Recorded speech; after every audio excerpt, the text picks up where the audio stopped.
നമസ്കാരം, PSC today YouTube ചാനലിലേക്ക് ഏവർക്കും സ്വാഗതം. സുഹൃത്തുക്കളെ, നമ്മൾ ഇന്ന് നോക്കാൻ പോകുന്നത് കഴിഞ്ഞ ദിവസം നടന്ന അസിസ്റ്റന്റ് സെയിൽസ്മാൻ പരീക്ഷയുടെ ഫസ്റ്റ് സ്റ്റേജിന്റെ ക്വസ്റ്റ്യൻ ഡിസ്കഷനും അതുമായി ബന്ധപ്പെട്ട കുറച്ച് റിലേറ്റഡ് ഫാക്ട്സുമാണ്. എന്തുകൊണ്ടാണ് നമ്മൾ ഇങ്ങനെയുള്ള ക്ലാസ്സുകൾ ഇൻക്ലൂഡ് ചെയ്യുന്നതെന്ന് ഈ അസിസ്റ്റന്റ് സെയിൽസ്മാൻ പരീക്ഷ എഴുതിയ സുഹൃത്തുക്കൾക്ക് മനസ്സിലായി കാണും. അത്രമാത്രം പ്രീവിയസ് ക്വസ്റ്റ്യൻസ് ആണ് PSC ചോദിച്ചത്. അപ്പോൾ വെറുതെ നമ്മൾ പ്രീവിയസ് ക്വസ്റ്റ്യൻസ് മാത്രം നോക്കിപ്പോയാൽ പോരാ, അവയുമായി ബന്ധപ്പെട്ട റിലേറ്റഡ് ഫാക്ട്സ് കൂടി പഠിക്കണം. കാരണം ഈ റിലേറ്റഡ് ഫാക്ട്സ് ആയിരിക്കും അടുത്ത PSCയുടെ പരീക്ഷയിൽ ചോദ്യമായി വരാൻ പോകുന്നത്. അതുകൊണ്ട് നമുക്ക് സമയം കളയേണ്ട, ക്ലാസ്സിലേക്ക് പോകാം. നമ്മുടെ വീഡിയോ കാണുന്ന എല്ലാ സുഹൃത്തുക്കളും നമ്മുടെ ചാനൽ ഒന്ന് സബ്സ്ക്രൈബ് ചെയ്യുക. അതിനോടൊപ്പം തന്നെ നമ്മുടെ വീഡിയോസ് നിങ്ങൾക്ക് ഇഷ്ടമാണ് എങ്കിൽ ഒരു ലൈക്ക് നൽകി സഹായിക്കുക. നിങ്ങളുടെ വിലയേറിയ അഭിപ്രായങ്ങൾ കമന്റ് രൂപത്തിൽ രേഖപ്പെടുത്തുക. കഴിഞ്ഞ ദിവസം നടന്ന അസിസ്റ്റന്റ് സെയിൽസ്മാൻ പരീക്ഷയിലെ ഏകദേശം 48ഓളം ചോദ്യങ്ങൾ GK മേഖലയിൽ നിന്ന് നമ്മുടെ ക്ലാസ്സിൽ നിന്ന് ചോദിച്ചിരുന്നു. അത് ഒത്തിരി സുഹൃത്തുക്കൾക്ക് ലഭിച്ചെന്നറിയുന്നു. സന്തോഷം. അപ്പോൾ നമുക്ക് സമയം കളയേണ്ട, ക്ലാസ്സിലേക്ക് പോകാം. ഒന്നാമത്തെ ചോദ്യം, ഇന്ത്യൻ നാഷണൽ കോൺഗ്രസ് പൂർണ്ണ സ്വരാജ് പ്രഖ്യാപിച്ചത് ഏത് സമ്മേളനത്തിൽ വെച്ചാണ്? ഉത്തരം ഓപ്ഷൻ സി, ലാഹോർ സമ്മേളനത്തിൽ വെച്ച്. ഒരുപാട് തവണ നമ്മൾ റിപ്പീറ്റ് ചെയ്ത് പറഞ്ഞൊരു പോയിന്റ് ആയിരുന്നു. അന്ന് തന്നെ നമ്മൾ പറഞ്ഞിരുന്നു വ്യക്തമായിട്ട് പഠിക്കണം, വീണ്ടും ഈ ചോദ്യം ആവർത്തിക്കുമെന്ന്. അപ്പോൾ ഇന്ത്യൻ നാഷണൽ കോൺഗ്രസ് പൂർണ്ണ സ്വരാജ് പ്രഖ്യാപിച്ചത് ഏത് സമ്മേളനത്തിൽ വെച്ചാ? ലാഹോർ സമ്മേളനത്തിൽ വെച്ച്. പൂർണ്ണ സ്വരാജ്, ഈ പറഞ്ഞിരിക്കുന്ന 4 പോയിന്റും PSC സ്ഥിരം PSCയുടെ ക്വസ്റ്റ്യൻ പേപ്പറിൽ കാണുന്നതാണ്. അതുകൊണ്ടാണ് നമ്മൾ ആഡ് ചെയ്തിരിക്കുന്നത്. അടുത്തതായി നമുക്ക് പഠിക്കാനുള്ളത് ഏതാണ്? പൂർണ്ണ സ്വരാജ്. പൂർണ്ണ സ്വരാജ് പ്രഖ്യാപിക്കപ്പെട്ട INC സമ്മേളനം 1929 ഡിസംബർ മാസം 19 സമ്മേളനം. മറക്കല്ലേ, പൂർണ്ണ സ്വരാജ് പ്രഖ്യാപിക്കപ്പെട്ട INC സമ്മേളനം ഏതാണ്? 1929 ഡിസംബർ 19 സമ്മേളനം. അതിനെ നമ്മൾ വിളിക്കുന്ന പേരെന്താ? ലാഹോർ സമ്മേളനം. മറക്കല്ലേ, എന്താണ്? ലാഹോർ സമ്മേളനം.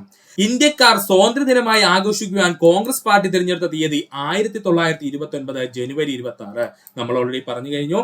ഇന്ത്യക്കാർ സ്വാതന്ത്ര്യദിനമായി ആഘോഷിക്കുവാൻ കോൺഗ്രസ് പാർട്ടി തിരഞ്ഞെടുത്ത തീയതി എത്രയായിരുന്നു? 1929 ജനുവരി മാസം 26 തീയതി. ലാഹോർ സമ്മേളനത്തിന് അധ്യക്ഷത വഹിച്ചത് ആരായിരുന്നു?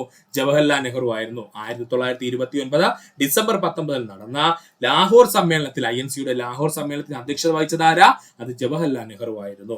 പൂർണ്ണ സ്വരാജ് പ്രമേയം പാസാക്കപ്പെടുകയും ഇന്ത്യൻ ദേശീയ പതാക ഉയർത്തപ്പെടുകയും ചെയ്ത ആദ്യ കോൺഗ്രസ് സമ്മേളനം എന്നറിയപ്പെടുന്നത് ലാഹോർ കോൺഗ്രസ് സമ്മേളനമാണ്. പഠിച്ചോളനെ, ഇങ്ങനെ തന്നെ PSC ചോദിച്ചിട്ടുണ്ട്. പൂർണ്ണ സ്വരാജ് പ്രമേയം പാസാക്കപ്പെടുകയും ഇന്ത്യൻ ദേശീയ പതാക ഉയർത്തപ്പെടുകയും ചെയ്ത ആദ്യ കോൺഗ്രസ് സമ്മേളനം എന്നറിയപ്പെടുന്നത് ലാഹോർ കോൺഗ്രസ് സമ്മേളനമാണ്. മഹാത്മാഗാന്ധി നടത്തിയ ഉപ്പു സത്യാഗ്രഹത്തിന്റെ അന്തിമ ലക്ഷ്യം എന്നറിയപ്പെടുന്നതും പൂർണ്ണ സ്വരാജ് തന്നെയായിരുന്നു. അതോടെ ഓർത്തോളനെ, മഹാത്മാഗാന്ധി നടത്തിയ ഉപ്പു സത്യാഗ്രഹത്തിന്റെ അന്തിമ ലക്ഷ്യം എന്നറിയപ്പെടുന്നതും പൂർണ്ണ സ്വരാജ് തന്നെയായിരുന്നു. അതുകൂടെ ഒന്ന് പഠിച്ചു വെക്കുക.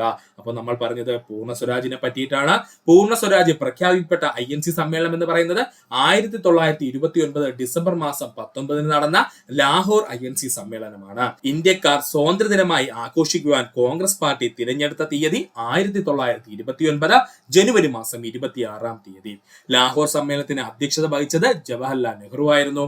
പൂർണ്ണ സ്വരാജ് പ്രമേയം പാസാക്കപ്പെടുകയും ഇന്ത്യൻ ദേശീയ പതാക ഉയർത്തപ്പെടുകയും ചെയ്ത ആദ്യ കോൺഗ്രസ് സമ്മേളനമാണ് ലാഹോർ കോൺഗ്രസ് സമ്മേളനം. മഹാത്മാഗാന്ധി നടത്തിയ ഉപ്പു സത്യാഗ്രഹത്തിന്റെ അന്തിമ ലക്ഷ്യവും പൂർണ്ണ സ്വരാജ് തന്നെയായിരുന്നു. അതുകൂടെ നമുക്ക് നോക്കാം INCയുടെ പ്രധാന സമ്മേളനങ്ങൾ. 1885 ആദ്യമായി INC സമ്മേളനം കൂടുന്നത്. ആദ്യമായിട്ട് ഇന്ത്യൻ നാഷണൽ കോൺഗ്രസിന്റെ സമ്മേളനം കൂടുന്ന വർഷം എത്രയാ? 1885. ഇതേ 1885 തന്നെയാണ് ഇന്ത്യൻ നാഷണൽ കോൺഗ്രസിന്റെ ലക്ഷ്യങ്ങൾ വിശദീകരിക്കുകയും ചെയ്തത്. അതായത് 1885 INC സമ്മേളനം എന്ന് പറയുന്നത് നമ്മുടെ ഇന്ത്യൻ നാഷണൽ കോൺഗ്രസിന്റെ ആദ്യ സമ്മേളനമായിരുന്നു. ഈ സമ്മേളനത്തിൽ വെച്ചാണ് ഇന്ത്യൻ നാഷണൽ കോൺഗ്രസിന്റെ ലക്ഷ്യങ്ങൾ വിശദീകരിക്കപ്പെട്ടത്. WC ബാനർജിയുടെ കീഴിൽ ബോംബെയിലാണ് INCയുടെ ആദ്യ സമ്മേളനം നടന്നത്. നമുക്ക് എല്ലാവർക്കും അറിയാവുന്ന പോയിന്റ് ആണ്. WC ബാനർജിയുടെ കീഴിലാണ്, ബോംബെയിലാണ് INCയുടെ ആദ്യ സമ്മേളനം നടന്നത്. കോളേജിന്റെ പേരെന്തായിരുന്നു? ഗോകുൽദാസ് തേജ്പാൽ കോളേജ് എന്ന് പറയുന്നത്. ഇന്ത്യയിൽ സംഘടിത രാഷ്ട്രീയ പ്രസ്ഥാനങ്ങൾക്ക് തുടക്കം കുറിച്ചത് INC ആയിരുന്നു. ഇന്ത്യയിലെ സംഘടിത രാഷ്ട്രീയ പ്രസ്ഥാനങ്ങൾക്ക് തുടക്കം കുറിച്ചത് എങ്ങനെയായിരുന്നു? നമ്മുടെ INCയുടെ രൂപീകരണത്തോടു കൂടിയായിരുന്നു കേട്ടോ. അതൊന്ന് ഓർത്തു വെക്കുക. 1897 അമരാവതി സെക്ഷനിലാണ് ആദ്യമായിട്ടൊരു മലയാളി INCയുടെ പ്രസിഡന്റ് ആകുന്നത്. ആ വ്യക്തിത്വത്തിന്റെ പേരെന്താ? ചേറ്റൂർ ശങ്കരൻ നായർ എന്ന് നമുക്ക് എല്ലാവർക്കും അറിയാവുന്ന പോയിന്റ് ആണ്. 1897 അമരാവതി സമ്മേളനത്തിൽ വെച്ചിട്ടാണ് ആദ്യമായിട്ടൊരു മലയാളി INCയുടെ അല്ലെങ്കിൽ ഇന്ത്യൻ നാഷണൽ കോൺഗ്രസിന്റെ പ്രസിഡന്റ് ആകുന്നത്. ആ വ്യക്തിത്വത്തിന്റെ പേരെന്താ? ചേറ്റൂർ ശങ്കരൻ നായർ എന്നാണ്. അമരാവതി സെക്ഷനില് രാജ്യദ്രോഹ കുറ്റം ചുമത്തിയ ബാലഗംഗാധര തിലകിന്റെ അറസ്റ്റിനെ കോൺഗ്രസ് വിമർശിക്കുകയും ചെയ്തു. അതായത് രാജ്യദ്രോഹ കുറ്റം ചുമത്തിയിട്ട് നമ്മുടെ ബാലഗംഗാധര തിലകിനെ ബ്രിട്ടീഷുകാർ എന്ത് ചെയ്തു, അറസ്റ്റ് ചെയ്തിരുന്നു. ഇതിനെ എന്ത് ചെയ്തു, വിമർശിക്കുകയും ചെയ്തു. 1897 അമരാവതി സമ്മേളനം എന്ന് പറയുന്നത് പഠിക്കുക. ഒന്നുകൂടി പറയാം സുഹൃത്തുക്കളെ, 1885 INCയുടെ ആദ്യത്തെ സെക്ഷൻ നടക്കുന്നത്, അല്ലെങ്കിൽ ആദ്യത്തെ സമ്മേളനം നടക്കുന്നത്. ഈ സമ്മേളനത്തിൽ വെച്ചിട്ടാണ് ഇന്ത്യൻ നാഷണൽ കോൺഗ്രസ് അവരുടെ ലക്ഷ്യങ്ങൾ എന്ത് ചെയ്യുന്നത്, വിശദീകരിക്കുന്നത്. ഇനി WC ബാനർജിയുടെ കീഴില് ബോംബെയിലെ ഗോകുൽദാസ് തേജ്പാൽ കോളേജിൽ വെച്ചിട്ടാണ് INCയുടെ ആദ്യത്തെ സമ്മേളനം നടക്കുന്നത് നമ്മൾ പഠിച്ചിട്ടുണ്ട്. ഇത് ഇന്ത്യൻ സംഘടിത രാഷ്ട്രീയ പ്രസ്ഥാനങ്ങൾക്ക് തുടക്കം കുറിച്ചു. അപ്പൊ INC ആണ് ഇന്ത്യൻ സംഘടിത രാഷ്ട്രീയ പ്രസ്ഥാനങ്ങൾക്ക് തുടക്കം കുറിച്ചത്. 1896 കോൺഗ്രസ് സമ്മേളനത്തിലാണ് ആദ്യമായി ദേശീയ ഗാനം ആലപിച്ചത്. ഇപ്പോഴും PSC പ്രീവിയസ് ആയി ചോദിച്ചുകൊണ്ടിരിക്കുന്ന ചോദ്യം. 1897 അമരാവതി സെക്ഷനിലാണ് ആദ്യമായിട്ട് ഒരു മലയാളി INCയുടെ പ്രസിഡന്റ് ആകുന്നത്. അദ്ദേഹത്തിന്റെ പേരെന്താ, ചേറ്റൂർ ശങ്കരൻ നായർ എന്നാണ്. ഇതേ 1897 അമരാവതി സമ്മേളനത്തിൽ വെച്ച് തന്നെയാണ് രാജ്യദ്രോഹ കുറ്റം ചുമത്തി ബാലഗംഗാധര തിലകിനെ അറസ്റ്റ് ചെയ്തു, ബ്രിട്ടീഷുകാർ അറസ്റ്റ് ചെയ്തു. ഇതിനെ കോൺഗ്രസ് വിമർശിക്കുകയും ചെയ്തു. പഠിക്കുക. 1906 കൊൽക്കത്തയിൽ നടന്ന 22ാമത് ഇന്ത്യൻ നാഷണൽ കോൺഗ്രസ് സമ്മേളനത്തിലാണ് സ്വരാജ് എന്ന പദം ആദ്യമായി പരാമർശിക്കപ്പെട്ടത്. പഠിച്ചോളണേ, 1906 കൊൽക്കത്തയിൽ നടന്ന 22ാമത് ഇന്ത്യൻ നാഷണൽ കോൺഗ്രസിന്റെ സമ്മേളനത്തിലാണ് സ്വരാജ് എന്ന പദം ആദ്യമായി പരാമർശിച്ചത്. 1907 സൂറത്ത് സമ്മേളനത്തിൽ കോൺഗ്രസ് രണ്ടായി പിളരുന്നു. എങ്ങനെയാ പിളർന്നത്?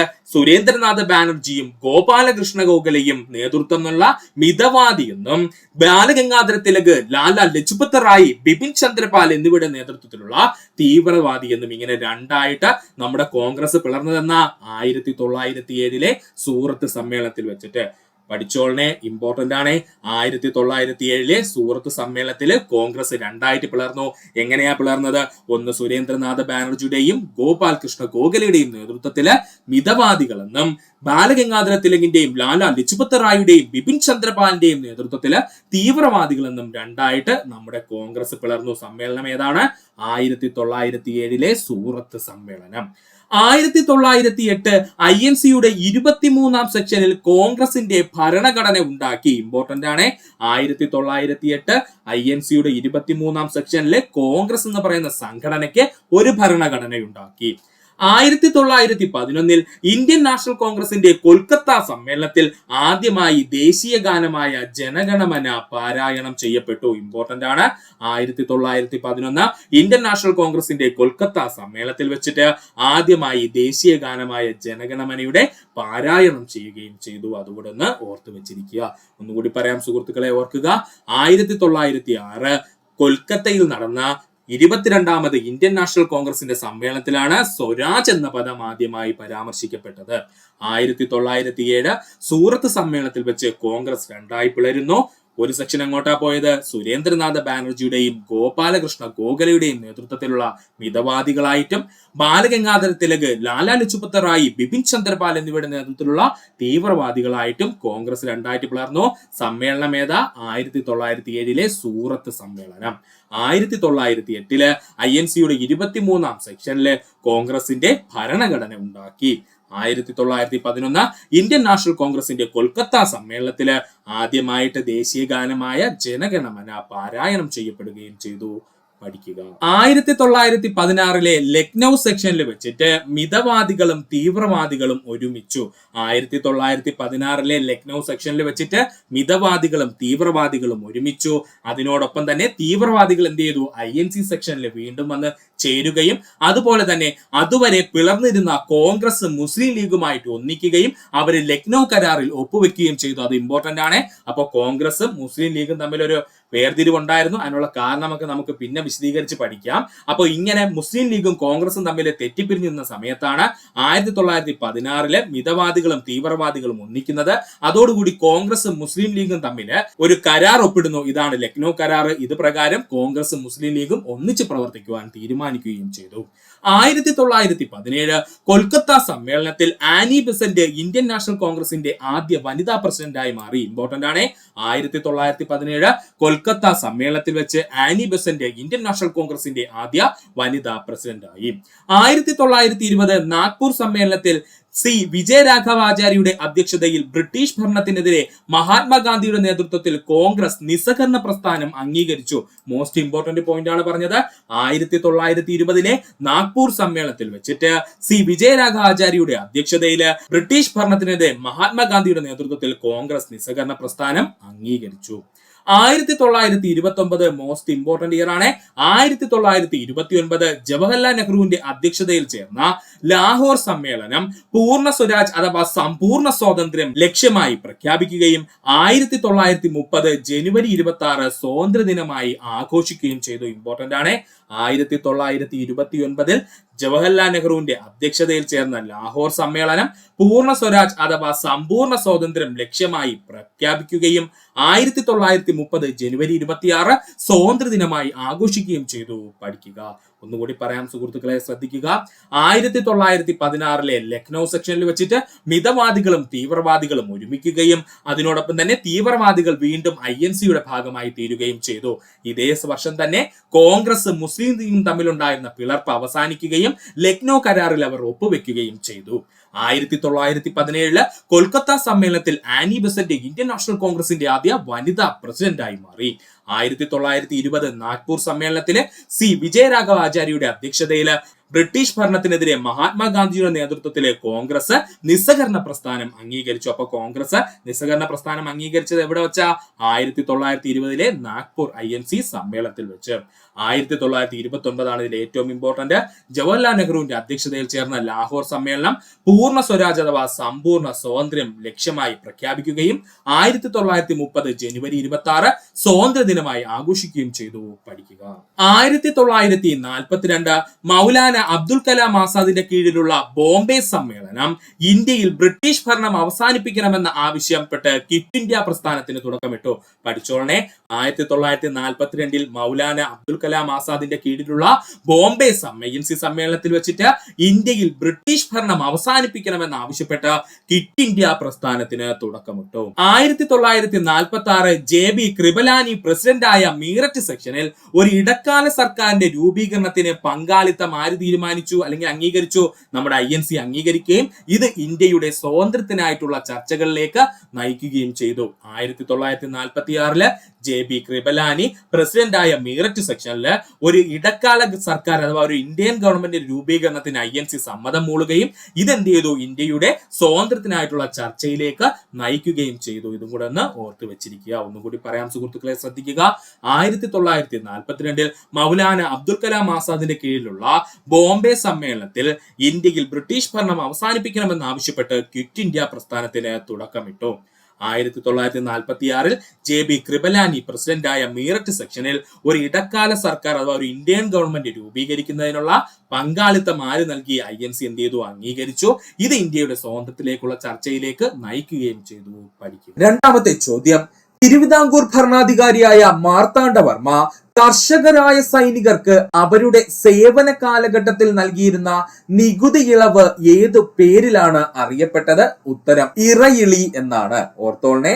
തിരുവിതാംകൂർ ഭരണാധികാരിയായ മാർത്താണ്ഡവർമ്മ കർഷകരായ സൈനികർക്ക് അവരുടെ സേവന കാലഘട്ടത്തിൽ നൽകിയിരുന്ന നികുതി ഇളവ് ഏതു പേരിലാണ് അറിയപ്പെട്ടിരുന്നത്? ഇറയിളി എന്ന പേരിലാണ് അറിയപ്പെട്ടിരുന്നത്. ഇനി നമുക്ക് തിരുവിതാംകൂറിൽ നിലനിന്നിരുന്ന പ്രധാനപ്പെട്ട നികുതികളെ പറ്റിയാണ് നോക്കാനുള്ളത്. ഇനി അതായിരിക്കും PSC ചോദിക്കാൻ പോകുന്നത്. തിരുവിതാംകൂറിൽ നിലനിന്നിരുന്ന പ്രധാനപ്പെട്ട നികുതികൾ. കുടിവരി. സർക്കാർ ഭൂമിയിൽ നിന്നും മരങ്ങൾ മുറിച്ചു മാറ്റുമ്പോൾ ഭൂമിയുടെ ഉടമയ്ക്ക് ലഭിച്ചിരുന്ന തുകയെ അറിയപ്പെട്ടിരുന്ന പേരാണ് കുടിവരി എന്ന്. അപ്പോൾ എന്താ കുടിവരി എന്ന് പറഞ്ഞാൽ? സർക്കാർ ഭൂമിയിൽ നിന്നും മരങ്ങൾ മുറിച്ചു മാറ്റുമ്പോൾ ഭൂമിയുടെ ഉടമയ്ക്ക് ലഭിച്ചിരുന്ന തുകയാണ് കുടിവരി. കോട്ടപ്പണം. നെൽകൃഷി ചെയ്യുന്ന ഭൂമിയിൽ നിന്നും യുദ്ധകാലത്ത് കോട്ടകളും പ്രതിരോധ മതിലുകളും പരിപാലിക്കുന്നതിനായി അപൂർവമായി ഈടാക്കിയിരുന്ന ഒരു തരം സൈനിക നികുതിയായിരുന്നു കോട്ടപ്പണം എന്നറിയപ്പെട്ടിരുന്നത്. അപ്പോൾ എന്താ കോട്ടപ്പണം എന്ന് പറഞ്ഞു കഴിഞ്ഞാൽ? നെൽകൃഷി ചെയ്യുന്ന ഭൂമിയിലെ യുദ്ധകാലത്ത് കോട്ടകളും പ്രതിരോധ മതിലുകളും പരിപാലിക്കുന്നതിനായി അപൂർവമായി ഈടാക്കിയിരുന്ന ഒരു തരം സൈനിക നികുതിയായിരുന്നു കോട്ടപ്പണം. മേൽവാരം. സാധാരണ സർക്കാർ നികുതി കൂടാതെ നെൽവയലുകളിൽ നിന്നും ഈടാക്കിയിരുന്ന അധിക നികുതിയായിരുന്നു മേൽവാരം എന്നറിയപ്പെട്ടിരുന്നത്.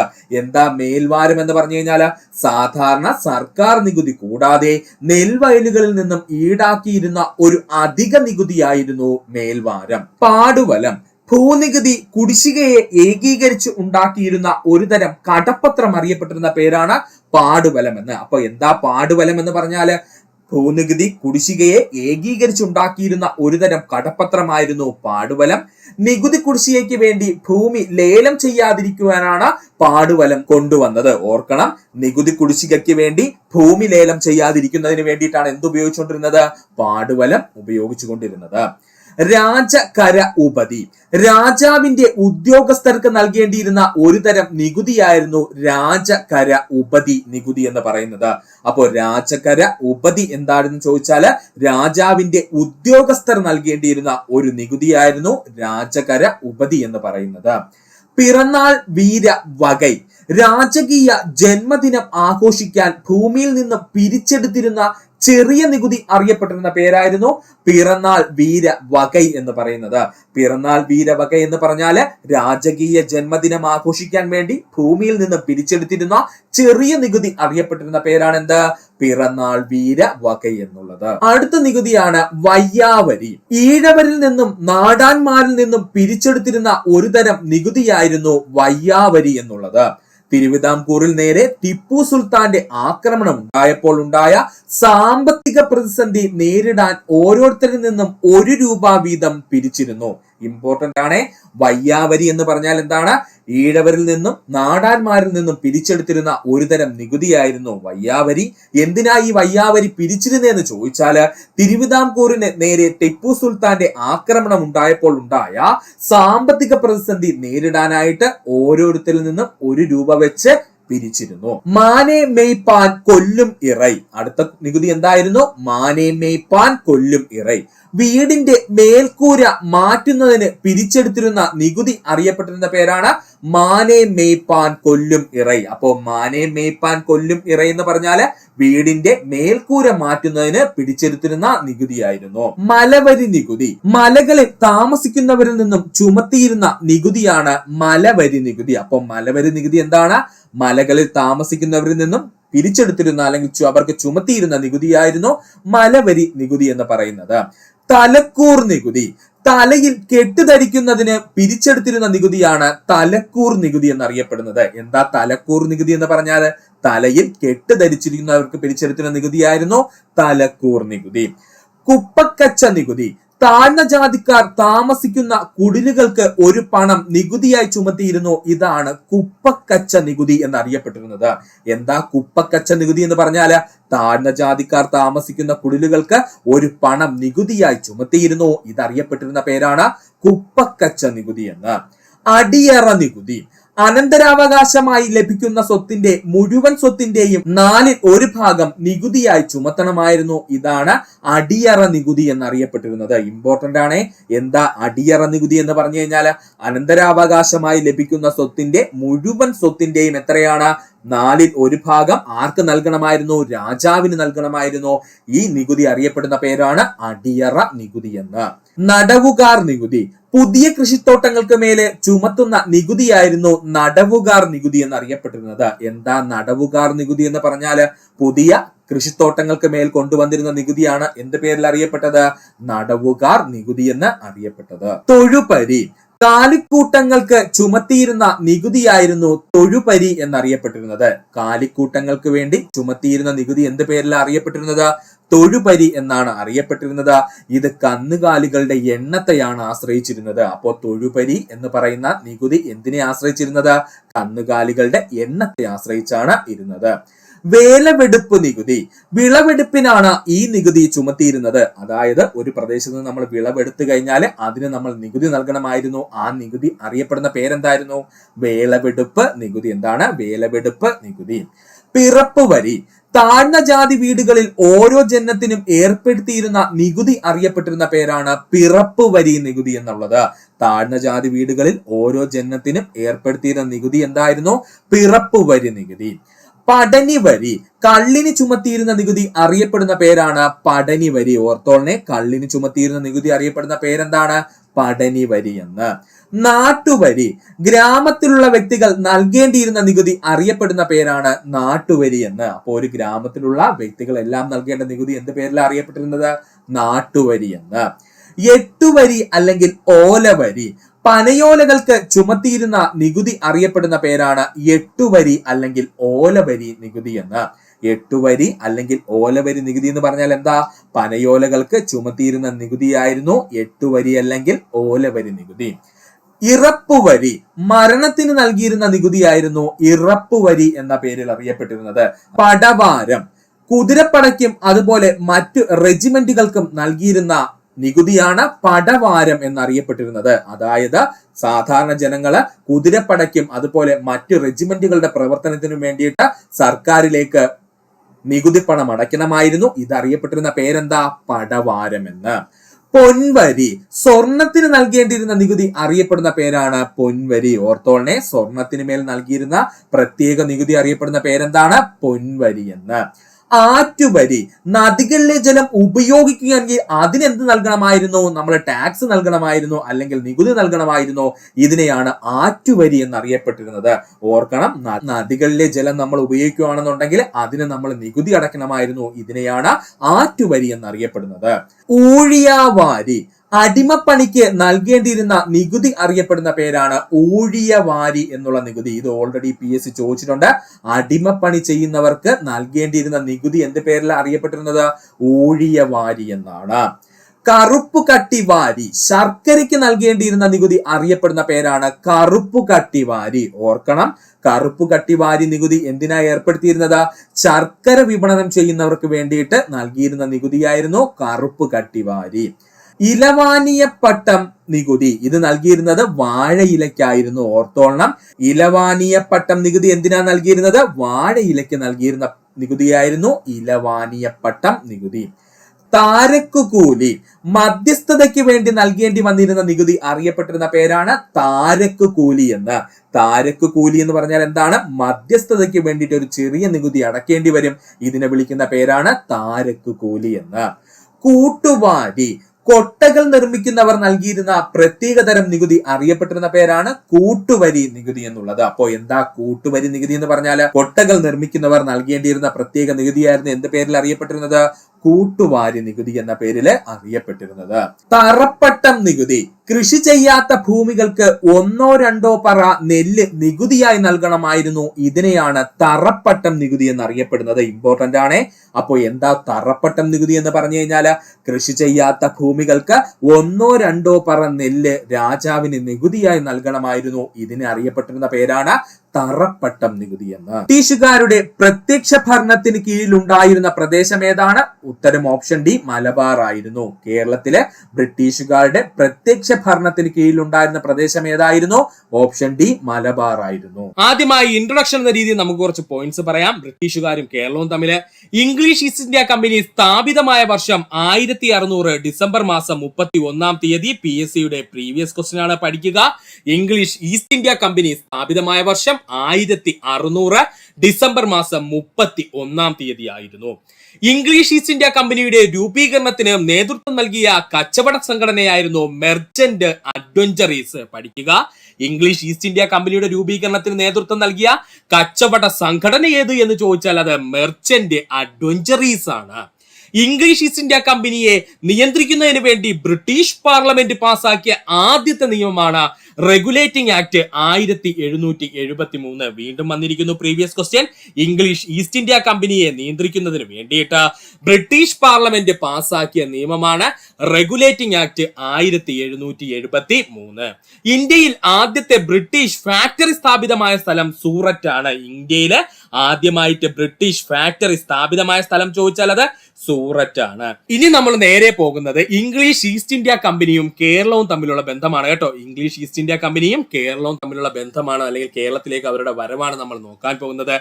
ഇംഗ്ലീഷ് ഈസ്റ്റ് ഇന്ത്യ കമ്പനി കേരളത്തിലെത്തിയ വർഷം 1615. അപ്പോൾ 1600 ഇംഗ്ലീഷ് ഈസ്റ്റ് ഇന്ത്യ കമ്പനി രൂപീകരിച്ചു എന്ന് നമ്മൾ പറഞ്ഞു. ഡിസംബർ 31 അല്ലെ രൂപീകരിച്ചു എന്ന് നമ്മൾ പറഞ്ഞു. അതിനുശേഷം 1615 ഇംഗ്ലീഷ് ഈസ്റ്റ് ഇന്ത്യ കമ്പനി കേരളത്തിലേക്ക് എത്തുന്നത്.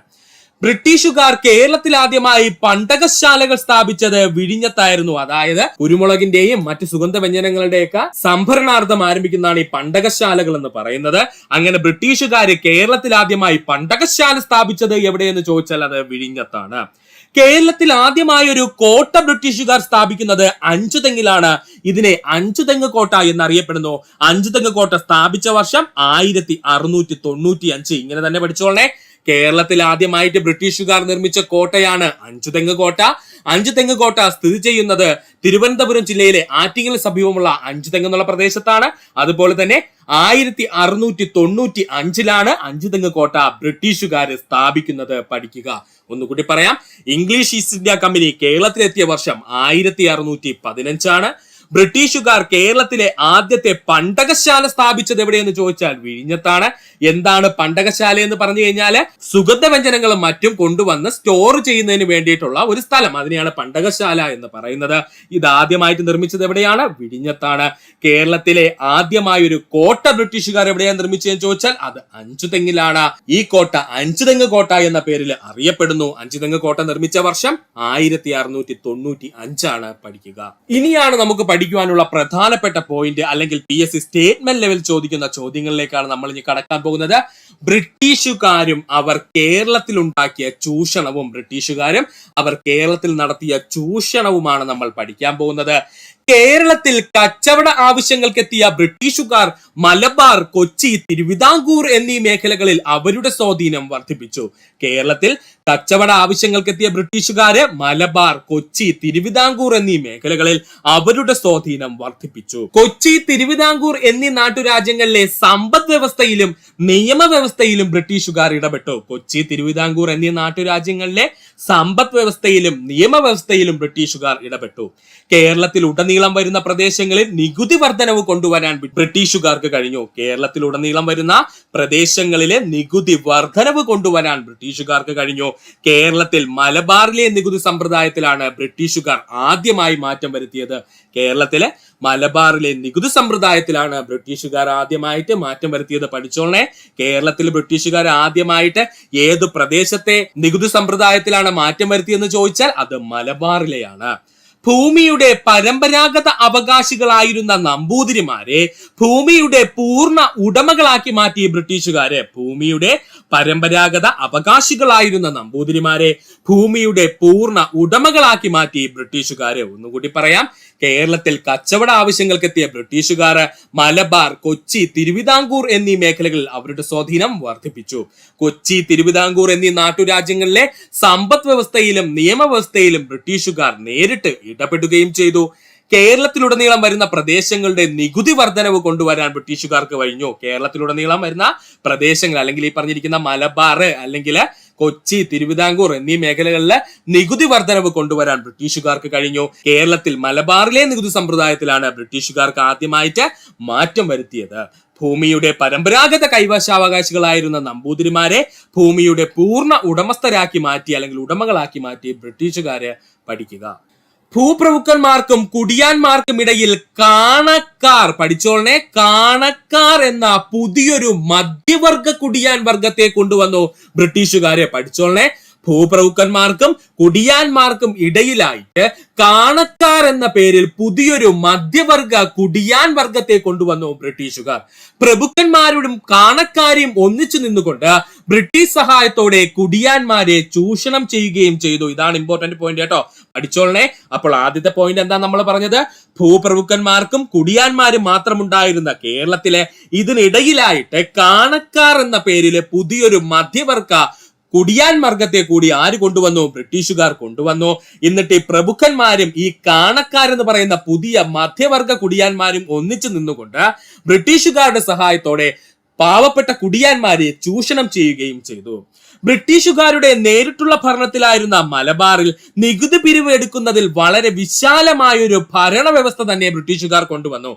ബ്രിട്ടീഷുകാരുടെ നേരിട്ടുള്ള ഭരണത്തിലായിരുന്ന മലബാറിലെ നികുതി പിരിച്ചെടുക്കുന്നത് എളുപ്പമാക്കുന്നതിന് അല്ലെങ്കിൽ വിശാലമാക്കുന്നതിന് വേണ്ടിയിട്ട് ഒരു ഭരണ വ്യവസ്ഥ തന്നെ ബ്രിട്ടീഷുകാർ കൊണ്ടുവന്നു.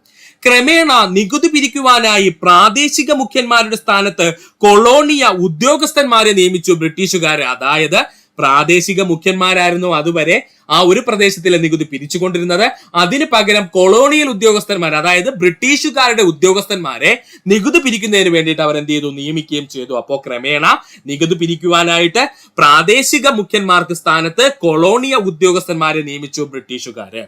മലബാറിൽ നിന്നും വ്യത്യസ്തമായി നാട്ടുരാജ്യങ്ങളായിരുന്ന തിരുവിതാംകൂറിലും കൊച്ചിയിലും സ്വയംഭരണാധികാരത്തിന് ബ്രിട്ടീഷുകാർ അർദ്ധസമ്മതം നൽകി. ബ്രിട്ടീഷുകാർക്ക് ഇഷ്ടമൊന്നുമല്ലായിരുന്നു കേട്ടോ, അവർക്ക് കൊച്ചിയും തിരുവിതാംകൂറും കൂടെ എടുക്കണമെന്നൊക്കെ അവർക്ക് ആഗ്രഹം ഉണ്ടായിരുന്നു. പക്ഷെ ഇവിടുത്തെ രാജവംശത്തിന്റെ ശക്തി കാരണം അത് നടന്നില്ല. അതുകൊണ്ട് മലബാറിൽ നിന്നും വ്യത്യസ്തമായിക്കൊണ്ട് നാട്ടുരാജ്യങ്ങളായിരുന്ന തിരുവിതാംകൂറിനും കൊച്ചിക്കും സ്വയംഭരണാധികാരത്തിനുള്ള അനുമതി ആര് നൽകി? ബ്രിട്ടീഷുകാർ നൽകി. അതും അർദ്ധസമ്മതം മാത്രമാണ് നൽകിയത്. ഒന്നുകൂടി പറയാം, ശ്രദ്ധിക്കുക. ഭൂപ്രഭുക്കന്മാർക്കും കുടിയാന്മാർക്കും ഇടയിൽ കാണക്കാർ എന്ന പേരിൽ പുതിയൊരു മധ്യവർഗ കുടിയാൻ വർഗത്തെ കൊണ്ടുവന്നു ബ്രിട്ടീഷുകാര്. പ്രഭുക്കന്മാരും കാണക്കാരും ഒന്നിച്ചു നിന്നുകൊണ്ട് ബ്രിട്ടീഷ് സഹായത്തോടെ കുടിയാന്മാരെ ചൂഷണം ചെയ്യുകയും ചെയ്തു. ബ്രിട്ടീഷുകാരുടെ നേരിട്ടുള്ള ഭരണത്തിലായിരുന്ന മലബാറിൽ നികുതി പിരിച്ചെടുക്കുന്നതിന് വളരെ വിശാലമായൊരു ഭരണ വ്യവസ്ഥ തന്നെ ബ്രിട്ടീഷുകാർ കൊണ്ടുവന്നു. ക്രമേണ നികുതി പിരിക്കുവാനായി പ്രാദേശിക മുഖ്യന്മാരുടെ സ്ഥാനത്ത് കൊളോണിയ ഉദ്യോഗസ്ഥന്മാർ അല്ലെങ്കിൽ ബ്രിട്ടീഷ് ഉദ്യോഗസ്ഥന്മാരെ നിയമിച്ചു ബ്രിട്ടീഷുകാര്. മലബാറിൽ നിന്നും വ്യത്യസ്തമായി നാട്ടുരാജ്യങ്ങളായിരുന്ന തിരുവിതാംകൂറും കൊച്ചിക്കും സ്വയം ഭരണത്തിനുള്ള അധികാരം ബ്രിട്ടീഷുകാർ എന്ത് ചെയ്തു, നൽകുകയും ചെയ്തു. ഒരു അർദ്ധസമ്മതമാണ് ബ്രിട്ടീഷുകാർ നൽകി. അതായത് ഈ തിരുവിതാംകൂറും അല്ലെങ്കിൽ ഈ കൊച്ചിയൊക്കെ നിങ്ങൾ വേണമെങ്കിൽ ഭരിച്ചോ, പക്ഷെ ഞങ്ങൾക്ക് കൃത്യമായിട്ട് കിട്ടേണ്ട നികുതി പിരിച്ചു തരണമെന്ന് ആര് പറഞ്ഞു? ബ്രിട്ടീഷുകാർ പറഞ്ഞു. അങ്ങനെ നികുതി പിരിച്ചു കൊടുത്തുകൊണ്ട് മാത്രം ബ്രിട്ടീഷുകാർ ഈ രണ്ട് രാജവംശത്തെ ആക്രമിക്കാതിരുന്നു. അതാണ് കേട്ടോ സത്യം. പഠിക്കുക. അടുത്തതായി നമുക്ക് പഠിക്കാനുള്ളതാണ് ബ്രിട്ടീഷുകാരുടെ ഭരണത്തോടുകൂടി മലബാറിലുണ്ടായ മാറ്റം. ബ്രിട്ടീഷുകാരുടെ ഭരണത്തോടുകൂടി മലബാറിലുണ്ടായ മാറ്റത്തെ പറ്റിയാണ് നമ്മൾ ഇനി നോക്കാൻ പോകുന്നത്. എന്തൊക്കെ മാറ്റങ്ങളാണ് ഉണ്ടായെന്ന് നമുക്കൊന്ന് നോക്കാം. ആദ്യത്തെ മാറ്റം, ജില്ലാ പ്രവിശ്യ കോടതികൾ സ്ഥാപിച്ചു. ജില്ലാ പ്രവിശ്യ കോടതികൾ മലബാറിൽ സ്ഥാപിച്ചത് ബ്രിട്ടീഷുകാരാണ്. ബ്രിട്ടീഷുകാർക്ക് കൂടുതലായിട്ട് മലബാറിലെ ഇടപെടാം. കാരണം ബ്രിട്ടീഷുകാരുടെ നേരിട്ടുള്ള നിയന്ത്രണത്തിലായിരുന്നു ആര്? മലബാർ എന്ന് പറയുന്നത്. അതുകൊണ്ട് തന്നെ ജില്ലാ പ്രവിശ്യ കോടതികൾ സ്ഥാപിച്ചു ബ്രിട്ടീഷുകാർ. എവിടെ? മലബാറിലെ. റോഡുകളുടെ ഒരു ശൃംഖല തന്നെ ബ്രിട്ടീഷുകാർ മലബാറിൽ നിർമ്മിച്ചു. റോഡുകളുടെ ഒരു ശൃംഖല തന്നെ ബ്രിട്ടീഷുകാർ മലബാറിൽ നിർമ്മിച്ചു. അഞ്ചരക്കണ്ടിയിൽ ഒരു സുഗന്ധവ്യഞ്ജന തോട്ടം സ്ഥാപിച്ചു ബ്രിട്ടീഷുകാർ. അഞ്ചരക്കണ്ടിയിലെ ഒരു സുഗന്ധവ്യഞ്ജന തോട്ടം സ്ഥാപിച്ചു ബ്രിട്ടീഷുകാര്. നെയ്ത്തുശാലകളും ഓട് ഫാക്ടറികളും ആരംഭിച്ചത് ബ്രിട്ടീഷുകാരായിരുന്നു. എവിടെ? മലബാറിൽ. നെയ്ത്തുശാലകളും ഓട് ഫാക്ടറികളും സ്ഥാപിച്ചു ആരാണ്? മലബാറിലെ ആര്? ബ്രിട്ടീഷുകാര്. കോഴിക്കോട്, തലശ്ശേരി, കണ്ണൂർ, പാലക്കാട് എന്നിവിടങ്ങളിൽ നഗരസഭകൾ സ്ഥാപിച്ചത് ആരായിരുന്നു? ബ്രിട്ടീഷുകാരായിരുന്നു. എവിടെ? മലബാറിൽ. അപ്പൊ മലബാറിന്റെ ഭാഗമായുള്ള കോഴിക്കോട്, തലശ്ശേരി, കണ്ണൂര്, പാലക്കാട് എന്നിവിടങ്ങളില് നഗരസഭകൾ സ്ഥാപിച്ചതാരെന്ന് ചോദിച്ചാൽ അത് ബ്രിട്ടീഷുകാരായിരുന്നു. രാജ്യത്തിന്റെ മറ്റു ഭാഗങ്ങളുമായി ബന്ധിപ്പിച്ചുകൊണ്ട് റെയിൽവേ സംവിധാനം ആരംഭിച്ചത് ബ്രിട്ടീഷുകാരാണ്. മലബാറിനെ രാജ്യത്തിലെ മറ്റു ഭാഗങ്ങളുമായി ബന്ധിപ്പിച്ചുകൊണ്ട് റെയിൽവേ സംവിധാനം ആരംഭിച്ചതാരെന്ന് ചോദിച്ചാൽ അത് ബ്രിട്ടീഷുകാരാണ്. നിലമ്പൂരിൽ തേക്കിൻ തോട്ടം സ്ഥാപിച്ചത് ബ്രിട്ടീഷുകാരായിരുന്നു. നിലമ്പൂരിലെ തേക്കിൻ തോട്ടം സ്ഥാപിച്ചതാരായിരുന്നു? ബ്രിട്ടീഷുകാരായിരുന്നു. ഒന്നുകൂടി പറയാം സുഹൃത്തുക്കളെ, ശ്രദ്ധിക്കുക. ജില്ലാ പ്രവിശ്യ കോടതികൾ സ്ഥാപിച്ചതാരെന്ന് ചോദിച്ചാൽ മലബാറിലെ ബ്രിട്ടീഷുകാരായിരുന്നു. മലബാറിൽ റോഡുകളുടെ ഒരു ശൃംഖല തന്നെ ബ്രിട്ടീഷുകാർ നിർമ്മിച്ചു. മലബാറിലെ അഞ്ചരക്കണ്ടിയിൽ ഒരു സുഗന്ധവ്യഞ്ജനം തോട്ടം സ്ഥാപിച്ച വിദേശത്തെയാണെന്ന് ചോദിച്ചാൽ അത് ബ്രിട്ടീഷുകാരാണ്. മലബാറിൽ നെയ്ത്തുശാലകളും ഓട് ഫാക്ടറികളും ആരംഭിച്ചത് ബ്രിട്ടീഷുകാരാണ്. മലബാറിന്റെ ഭാഗമായിരുന്ന കോഴിക്കോട്, തലശ്ശേരി, കണ്ണൂർ, പാലക്കാട് എന്നിവിടങ്ങളിൽ നഗരസഭകൾ സ്ഥാപിച്ചത് ബ്രിട്ടീഷുകാരായിരുന്നു. മലബാറിൽ നിന്നും രാജ്യത്തിന്റെ മറ്റു ഭാഗങ്ങളെ ബന്ധിപ്പിച്ചുകൊണ്ട് റെയിൽവേ സംവിധാനം ആരംഭിച്ചത് ആരെന്ന് ചോദിച്ചാൽ അത് ബ്രിട്ടീഷുകാരായിരുന്നു. നിലമ്പൂരിൽ തേക്കിൻ തോട്ടം സ്ഥാപിച്ചതാരെന്ന് ചോദിച്ചാൽ അത് ബ്രിട്ടീഷുകാരായിരുന്നു. പഠിക്കുക. മലബാറിന്റെ ഭാഗമായ നിലമ്പൂരിലെ തേക്കിൻ തോട്ടം സ്ഥാപിച്ചതാരെന്ന് ചോദിച്ചാൽ അത് ബ്രിട്ടീഷുകാരായിരുന്നു. പഠിക്കുക. 1.25 കോടി മലയാളികൾ എന്ന ഗ്രന്ഥം രചിച്ചതാരാണ്? ഉത്തരം EMS നമ്പൂതിരിപ്പാടാണ് കേട്ടോ. മിക്കുള്ളവർക്കും ഒരു കൺഫ്യൂഷൻ വന്നു. EM ശങ്കരൻ നമ്പൂതിരിപ്പാടെന്ന് കൊടുത്തിരുന്നു. അത് തന്നെയാണ് EMS നമ്പൂതിരിപ്പാടെന്ന് പറയുന്നത്. അപ്പോൾ 1.25 കോടി മലയാളികൾ എന്ന ഗ്രന്ഥം രചിച്ചതാരാണ്? EMS നമ്പൂതിരിപ്പാടാണ്. EMS നമ്പൂതിരിപ്പാട്. ഒന്നാം കേരള മന്ത്രിസഭയിലെ ആദ്യത്തെ മുഖ്യമന്ത്രി എന്നറിയപ്പെടുന്നത് EMS നമ്പൂതിരിപ്പാട്, അല്ലെങ്കിൽ സ്വതന്ത്ര കേരളത്തിലെ ആദ്യത്തെ മുഖ്യമന്ത്രി എന്നൊക്കെ അറിയപ്പെടുന്നത് ആരാ? നമ്മുടെ EMS നമ്പൂതിരിപ്പാടാണ്. ഇന്ത്യയിലെയും കേരളത്തിലെയും ആദ്യ കമ്മ്യൂണിസ്റ്റ് മുഖ്യമന്ത്രി ആരെന്ന് ചോദിച്ചാൽ അത് EMS നമ്പൂതിരിപ്പാടാണ്. ഇമ്പോർട്ടന്റ് ആണ്. ഇന്ത്യയിലെയും കേരളത്തിലെയും ആദ്യ കമ്മ്യൂണിസ്റ്റ് മുഖ്യമന്ത്രി ആരെന്ന് ചോദിച്ചാൽ അത് EMS നമ്പൂതിരിപ്പാടാണ്. ഇന്ത്യൻ തപാൽ സ്റ്റാമ്പിൽ പ്രത്യക്ഷപ്പെട്ട ആദ്യ കേരള മുഖ്യമന്ത്രി EMS നമ്പൂതിരിപ്പാടാണ്. ഇന്ത്യൻ തപാൽ സ്റ്റാമ്പിൽ പ്രത്യക്ഷപ്പെട്ട ആദ്യത്തെ കേരള മുഖ്യമന്ത്രി ആരാണ്? EMS നമ്പൂതിരിപ്പാടാണ്. മുഖ്യമന്ത്രിയായതിനു ശേഷം പ്രതിപക്ഷ നേതാവായ ആദ്യത്തെ വ്യക്തി EMS നമ്പൂതിരിപ്പാട്. മുഖ്യമന്ത്രിയായതിനു ശേഷം പ്രതിപക്ഷ നേതാവായ ആദ്യത്തെ വ്യക്തി ആരാണ്? EMS നമ്പൂതിരിപ്പാടാണ്. EMS നമ്പൂതിരിപ്പാട് തിരഞ്ഞെടുക്കപ്പെട്ട നിയമസഭാ മണ്ഡലം നീലേശ്വരം. ഇപ്പോഴും PSC പ്രീവിയസ് ആയി ചോദിക്കുന്നതാണ്, പഠിച്ചോളനെ. EMS നമ്പൂതിരിപ്പാട് തിരഞ്ഞെടുക്കപ്പെട്ട നിയമസഭാ മണ്ഡലം ഏതായിരുന്നു? അത് നീലേശ്വരമായിരുന്നു. ഭാഷാടിസ്ഥാനത്തിൽ കേരളം രൂപീകരിക്കാൻ EMS നേതൃത്വം നൽകിയ പ്രസ്ഥാനമാണ് ഐക്യ കേരള പ്രസ്ഥാനം. ഭാഷാ അടിസ്ഥാനത്തിൽ കേരളം രൂപീകരിക്കാൻ EMS നേതൃത്വം നൽകിയ പ്രസ്ഥാനം ഏതായിരുന്നു? ഐക്യ കേരള പ്രസ്ഥാനമായിരുന്നു. ഭൂപരിഷ്കരണ ഓർഡിനൻസ്, വിദ്യാഭ്യാസ ബില്ല് തുടങ്ങിയവ അവതരിപ്പിച്ചത് EMSന്റെ കാലഘട്ടത്തിലായിരുന്നു, അല്ലെങ്കിൽ EMSന്റെ മന്ത്രിസഭയുടെ കാലഘട്ടത്തിലായിരുന്നു കേട്ടോ. ഭൂപരിഷ്കരണ ഓർഡിനൻസ്, വിദ്യാഭ്യാസ ബില്ല് തുടങ്ങിയ അവതരിപ്പിച്ചത് എന്നായിരുന്നു? EMSന്റെ മന്ത്രിസഭയിലായിരുന്നു. EMSന്റെ ആത്മകഥയാണ് ആത്മകഥ. EMSന്റെ ആത്മകഥ അറിയപ്പെടുന്ന പേരെന്താണ്? ആത്മകഥ എന്ന് തന്നെയാണ്. ഒന്നുകൂടി പറയാം സുഹൃത്തുക്കളെ, ശ്രദ്ധിക്കുക. ഒന്നാം കേരള മന്ത്രിസഭയിലെ ആദ്യ മുഖ്യമന്ത്രി EMS നമ്പൂതിരിപ്പാട്. ഇന്ത്യയിലെയും കേരളത്തിലെയും ആദ്യ കമ്മ്യൂണിസ്റ്റ് മുഖ്യമന്ത്രി എന്നറിയപ്പെടുന്നത് EMS ആണ്. ഇന്ത്യൻ തപാൽ സ്റ്റാമ്പിൽ പ്രത്യക്ഷപ്പെട്ട കേരളത്തിലെ ആദ്യ മുഖ്യമന്ത്രി EMS ആണ്. മുഖ്യമന്ത്രിയായതിനു ശേഷം പ്രതിപക്ഷ നേതാവായ ആദ്യത്തെ വ്യക്തി ആരെന്ന് ചോദിച്ചാൽ അതും EMS ആണ്. EMS നമ്പൂതിരിപ്പാട് തിരഞ്ഞെടുക്കപ്പെട്ട നിയമസഭാ മണ്ഡലം നീലേശ്വരം. ഭാഷാടിസ്ഥാനത്തിൽ കേരളം രൂപീകരിക്കാൻ EMS നേതൃത്വം നൽകിയ പ്രസ്ഥാനം ഐക്യ കേരള പ്രസ്ഥാനം. ഭൂപരിഷ്കരണ ഓർഡിനൻസ്, വിദ്യാഭ്യാസ ബില്ല് തുടങ്ങിയ അവതരിപ്പിച്ചത് EMS ആണ്. EMSന്റെ ആത്മകഥയാണ് ആത്മകഥ. അടുത്തതായി നമുക്ക് നോക്കാനുള്ളത് EMSഉം പുസ്തകങ്ങളും. എന്താണ് EMSഉം പുസ്തകങ്ങളും? 1.25 കോടി മലയാളികൾ, കേരളം ഇന്നലെ ഇന്ന് നാളെ, ബെർലിൻ ഡയറി, വേദങ്ങളുടെ നാട്, ഇന്ത്യൻ കമ്മ്യൂണിസ്റ്റ് പ്രസ്ഥാനം, കാറൽ മാക്സ് പുതുയുഗത്തിന്റെ വഴികാട്ടി. ഇമ്പോർട്ടന്റ് ആണ്. കാറൽ മാക്സ് പുതുയുഗത്തിന്റെ വഴികാട്ടി. Nehru ideology and practice. Nehru ideology and practice. മൂലധനം മുഖവുര. മൂലധനം മുഖവുര. ഇതാണ് ഇപ്പൊ അങ്ങോട്ട് ചോദിച്ചത്. ഇമ്പോർട്ടന്റ് ആണ്, പഠിച്ചോളനെ. EMSന്റെ പ്രധാന പുസ്തകങ്ങൾ ഏതൊക്കെയാണ്? 1.25 കോടി മലയാളികൾ, കേരളം ഇന്നലെ ഇന്ന് നാളെ, ബെർലിൻ ഡയറി, വേദങ്ങളുടെ നാട്, ഇന്ത്യൻ കമ്മ്യൂണിസ്റ്റ് പ്രസ്ഥാനം, കാറൽ മാർക്സ് പുതുയുഗത്തിന്റെ വഴികാട്ടി, നെഹ്റു ഐഡിയോളജി ആൻഡ് പ്രാക്ടീസ്, മൂലധനം മുഖവുര എന്നിവയാണ്. ശുദ്ധി പ്രസ്ഥാനം ഏത് പരിഷ്കരണ പ്രസ്ഥാനവുമായി ബന്ധപ്പെട്ടതാണ്? ഉത്തരം ഓപ്ഷൻ എ, ആര്യ സമാജവുമായി ബന്ധപ്പെട്ടതാണ്. ഇതൊക്കെ നമ്മുടെ ക്ലാസ്സിൽ ചർച്ച ചെയ്തതും വ്യക്തമായിട്ട് പഠിക്കണമെന്നും പറഞ്ഞ പോയിന്റ്സ് ആയിരുന്നു. ശുദ്ധി പ്രസ്ഥാനം ഏത് പരിഷ്കരണ പ്രസ്ഥാനവുമായി ബന്ധപ്പെട്ടതാ? ഓപ്ഷൻ എ, ആര്യ സമാജവുമായിട്ട് ബന്ധപ്പെട്ടതാണ്. ആര്യ സമാജം എന്താ സുഹൃത്തുക്കൾ നമ്മൾ ആദ്യം പഠിക്കാൻ പോകുന്നത്? ആര്യ സമാജം. ഏകദൈവം, വേദങ്ങളുടെ ആവശ്യകത എന്നിവ മുറുകെ പിടിച്ചിരുന്ന ഇന്ത്യയിലെ സാമൂഹ്യ പരിഷ്കരണ പ്രസ്ഥാനം ഏത് എന്ന് ചോദിച്ചാൽ അത് ആര്യ സമാജം. ഏകദൈവം, വേദങ്ങളുടെ ആവശ്യകത എന്നിവ മുറുകെ പിടിച്ചിരുന്ന ഇന്ത്യയിലെ സാമൂഹിക പരിഷ്കരണ പ്രസ്ഥാനം ഏത് എന്ന് ചോദിച്ചാൽ അത് ആര്യ സമാജമാണ്. വടക്കേ ഇന്ത്യയിൽ കൂടുതലായി പ്രവർത്തിച്ചു വന്നിരുന്ന സംഘടനയായിരുന്നു ആര്യ സമാജം. വടക്കേ ഇന്ത്യയിൽ കൂടുതലായി പ്രവർത്തിച്ചു വന്നിരുന്ന നവോത്ഥാന സംഘടന എന്ന് ചോദിച്ചാൽ അത് ആര്യ സമാജമായിരുന്നു. ആര്യ സമാജം ആരംഭിച്ചത് 1875-ലാണ്. ആര്യ സമാജം ആരംഭിച്ച വർഷം 1875-ലാണ്. ദയാനന്ദ സരസ്വതി ആരംഭിച്ച സാമൂഹ്യ പരിഷ്കരണ പ്രസ്ഥാനം എന്ന് ചോദിച്ചാൽ അത് ആര്യ സമാജമാണ്. അല്ലെങ്കിൽ ആര്യ സമാജത്തിന്റെ സ്ഥാപകൻ എന്നറിയപ്പെടുന്ന വ്യക്തി ആരെന്ന് ചോദിച്ചാൽ അത് ദയാനന്ദ സരസ്വതിയാണ്. ഒന്നുകൂടി പറയാം, ആര്യ സമാജത്തിന്റെ സ്ഥാപകൻ എന്നറിയപ്പെടുന്നത് ദയാനന്ദ സരസ്വതിയാണ്. ആര്യ സമാജത്തിന്റെ ആദ്യത്തെ യൂണിറ്റ് സ്ഥാപിതമായത് മുംബൈയിലാണ്. ആര്യ സമാജത്തിന്റെ ആദ്യത്തെ യൂണിറ്റ് സ്ഥാപിതമായത് മുംബൈയിലാണ്. ആര്യ സമാജത്തിന്റെ ബൈബിൾ എന്നറിയപ്പെടുന്നത് സത്യാർത്ഥ പ്രകാശമാണ്. ആര്യ സമാജത്തിന്റെ ബൈബിൾ എന്നറിയപ്പെടുന്ന പുസ്തകം ചോദിച്ചു കഴിഞ്ഞാൽ അത് സത്യാർത്ഥ പ്രകാശമാണ്. സത്യാർത്ഥ പ്രകാശം എഴുതിയത് ദയാനന്ദ സരസ്വതിയാണ്. സത്യാർത്ഥ പ്രകാശം എഴുതിയത് ആരാണ്? ദയാനന്ദ സരസ്വതിയാണ്. പഠിക്കുക, ഇമ്പോർട്ടന്റ് പോയിന്റ്. ഹൈന്ദവ നവീകരണത്തിലൂടെ ലോകത്തെ മഹത്തരമാക്കുകയായിരുന്നു ആര്യ സമാജത്തിന്റെ മുദ്രാവാക്യം. ഹൈന്ദവ നവീകരണത്തിലൂടെ ലോകത്തെ മഹത്തരമാക്കുക എന്നതായിരുന്നു ആര്യ സമാജത്തിന്റെ മുദ്രാവാക്യം എന്ന് പറയുന്നത്. 10 തത്വങ്ങൾ ആര്യ സമാജവുമായി ബന്ധപ്പെട്ടിരിക്കുന്നു. 10 തത്വങ്ങൾ എന്ന് പറയുന്നത് ആര്യ സമാജവുമായി ബന്ധപ്പെട്ടിരിക്കുന്നു. ഒന്നും കൂടി പറയുവാണേ, ഏകദൈവം, വേദങ്ങളുടെ ആവശ്യകത എന്നിവ മുറുകെ പിടിച്ചിരുന്ന ഇന്ത്യയിലെ സാമൂഹ്യ പരിഷ്കരണ പ്രസ്ഥാനം ഏത് എന്ന് ചോദിച്ചാൽ അത് ആര്യ സമാജം. വടക്കേ ഇന്ത്യയിൽ കൂടുതലായി പ്രവർത്തിച്ചു വന്നിരുന്ന നവോത്ഥാന സംഘടന എന്ന് ചോദിച്ചാൽ അത് ആര്യ സമാജം. ആര്യ സമാജം ആരംഭിച്ച വർഷം 1875 ദയാനന്ദ സരസ്വതി ആരംഭിച്ച സാമൂഹ്യ പരിഷ്കരണ പ്രസ്ഥാനം ഏത് എന്ന് ചോദിച്ചാലും, അല്ലെങ്കിൽ ആര്യ സമാജം ആരംഭിച്ച സാമൂഹ്യ പരിഷ്കർത്താവാരെന്ന് ചോദിച്ചാലും അത് ദയാനന്ദ സരസ്വതിയാണ്. ആര്യ സമാജത്തിന്റെ ആദ്യത്തെ യൂണിറ്റ് സ്ഥാപിതമായത് മുംബൈയിലാണ്. ആര്യ സമാജത്തിന്റെ ആദ്യ യൂണിറ്റ് എവിടെയാ സുഹൃത്തുക്കളെ സ്ഥാപിതമായത്? മുംബൈയിലാണ്.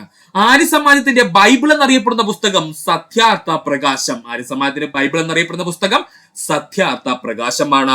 സത്യാർത്ഥ പ്രകാശം എഴുതിയത് ദയാനന്ദ സരസ്വതിയാണ്. സത്യാർത്ഥ പ്രകാശം എഴുതിയത് ആരാ സുഹൃത്തുക്കളെ? ദയാനന്ദ സരസ്വതിയാണ്. ഹൈന്ദവ നവീകരണത്തിലൂടെ ലോകത്തെ മഹത്തരമാക്കുക എന്നതാണ് ആര്യ സമാജത്തിന്റെ മുദ്രാവാക്യം. ഒന്നുകൂടി പറയാം, PSC പ്രീവിയസ് ആയി ചോദിച്ചിട്ടുള്ളതാണ്. ഹൈന്ദവ നവീകരണത്തിലൂടെ ലോകത്തെ മഹത്തരമാക്കുക എന്നതാണ് ആര്യ സമാജത്തിന്റെ മുദ്രാവാക്യം. 10 തത്വങ്ങൾ ആര്യ സമാജവുമായി ബന്ധപ്പെട്ടിരിക്കുന്നു. ആര്യ സമാജവുമായി ബന്ധപ്പെട്ടിരിക്കുന്ന എന്താ സുഹൃത്തുക്കളെ? 10 തത്വങ്ങളാണ്. വിഗ്രഹാരാധന, ശൈശവ വിവാഹം, മൃഗബലി, സ്വർഗവും നരകവും എന്നിവയെ ശക്തമായി എതിർത്തിരുന്ന സാമൂഹ്യ പരിഷ്കരണ പ്രസ്ഥാനമേ എന്ന് ചോദിച്ചാൽ അത് ആര്യ സമാജമാണ്. വിഗ്രഹാരാധന, ശൈശവ വിവാഹം, മൃഗബലി, സ്വർഗവും നരകവും എന്നിവയെ ശക്തമായി എതിർത്തിരുന്ന സാമൂഹിക പരിഷ്കരണ പ്രസ്ഥാനം ഏത് എന്ന് ചോദിച്ചാൽ അത് ആര്യ സമാജമായിരുന്നു. സ്ത്രീകളുടെ വിദ്യാഭ്യാസത്തിനും അടിച്ചമർത്തപ്പെട്ട താഴ്ന്ന വിഭാഗത്തിനും ഇന്റർകാസ്റ്റ് വിവാഹങ്ങൾക്കും മുൻതൂക്കം നൽകിയിരുന്ന സാമൂഹിക പരിഷ്കരണ പ്രസ്ഥാനം എന്ന് ചോദിച്ചാൽ അത് ആര്യ സമാജമാണ്. അപ്പോൾ എന്തിനെയൊക്കെയാണ് ആര്യ സമാജം എതിർത്തതെന്ന് ചോദിച്ചാല് വിഗ്രഹാരാധന, ശൈശവ വിവാഹം, മൃഗബലി, സ്വർഗവും നരകവും എന്നിവയെ ശക്തമായിട്ട് ആര്യ സമാജം എതിർക്കുകയും സ്ത്രീകളുടെ വിദ്യാഭ്യാസത്തിനും അടിച്ചമർത്തപ്പെട്ട താഴ്ന്ന വിഭാഗത്തിനും അതുപോലെ ഇന്റർകാസ്റ്റ് വിവാഹങ്ങൾക്കും ആര്യ സമാജം മുൻതൂക്കം നൽകുകയും ചെയ്തു. വേദങ്ങളിലും ആയുർവേദത്തിലും അറിവ് വർദ്ധിപ്പിക്കുന്നതിനു വേണ്ടി ഗുരുകുലങ്ങളും കന്യാഗുരുകുലങ്ങൾ സ്ഥാപിച്ചത് ആര്യ സമാജത്തിന്റെ ഭാഗമായാണ്. പഠിക്കുക, വേദങ്ങളിലും ആയുർവേദത്തിലും അറിവ് വർദ്ധിപ്പിക്കുന്നതിന് വേണ്ടി ഗുരുകുലങ്ങളും കന്യാഗുരുകുലങ്ങൾ എന്നിവ ആര്യ സമാജത്തിന്റെ ഭാഗമായി സ്ഥാപിച്ചു. ഗോപാലകൃഷ്ണ ഗോഖലെ, ബാലഗംഗാധര തിലക് എന്നീ ദേശീയ നേതാക്കൾ ആര്യ സമാജവുമായി ചേർന്ന് പ്രവർത്തിച്ചിരുന്നു. പഠിച്ചോളണേ, ആര്യ സമാജവുമായി ഏറ്റവും കൂടുതൽ ഇടപഴകിയിരുന്ന അല്ലെങ്കിൽ പ്രവർത്തിച്ചിരുന്ന ഇന്ത്യയിലെ പ്രധാനപ്പെട്ട നേതാക്കൾ ആരെന്ന് ചോദിച്ചു കഴിഞ്ഞാൽ ഗോപാലകൃഷ്ണ ഗോഖലെയും ബാലഗംഗാധര തിലകുമാണ്. പഠിക്കുക.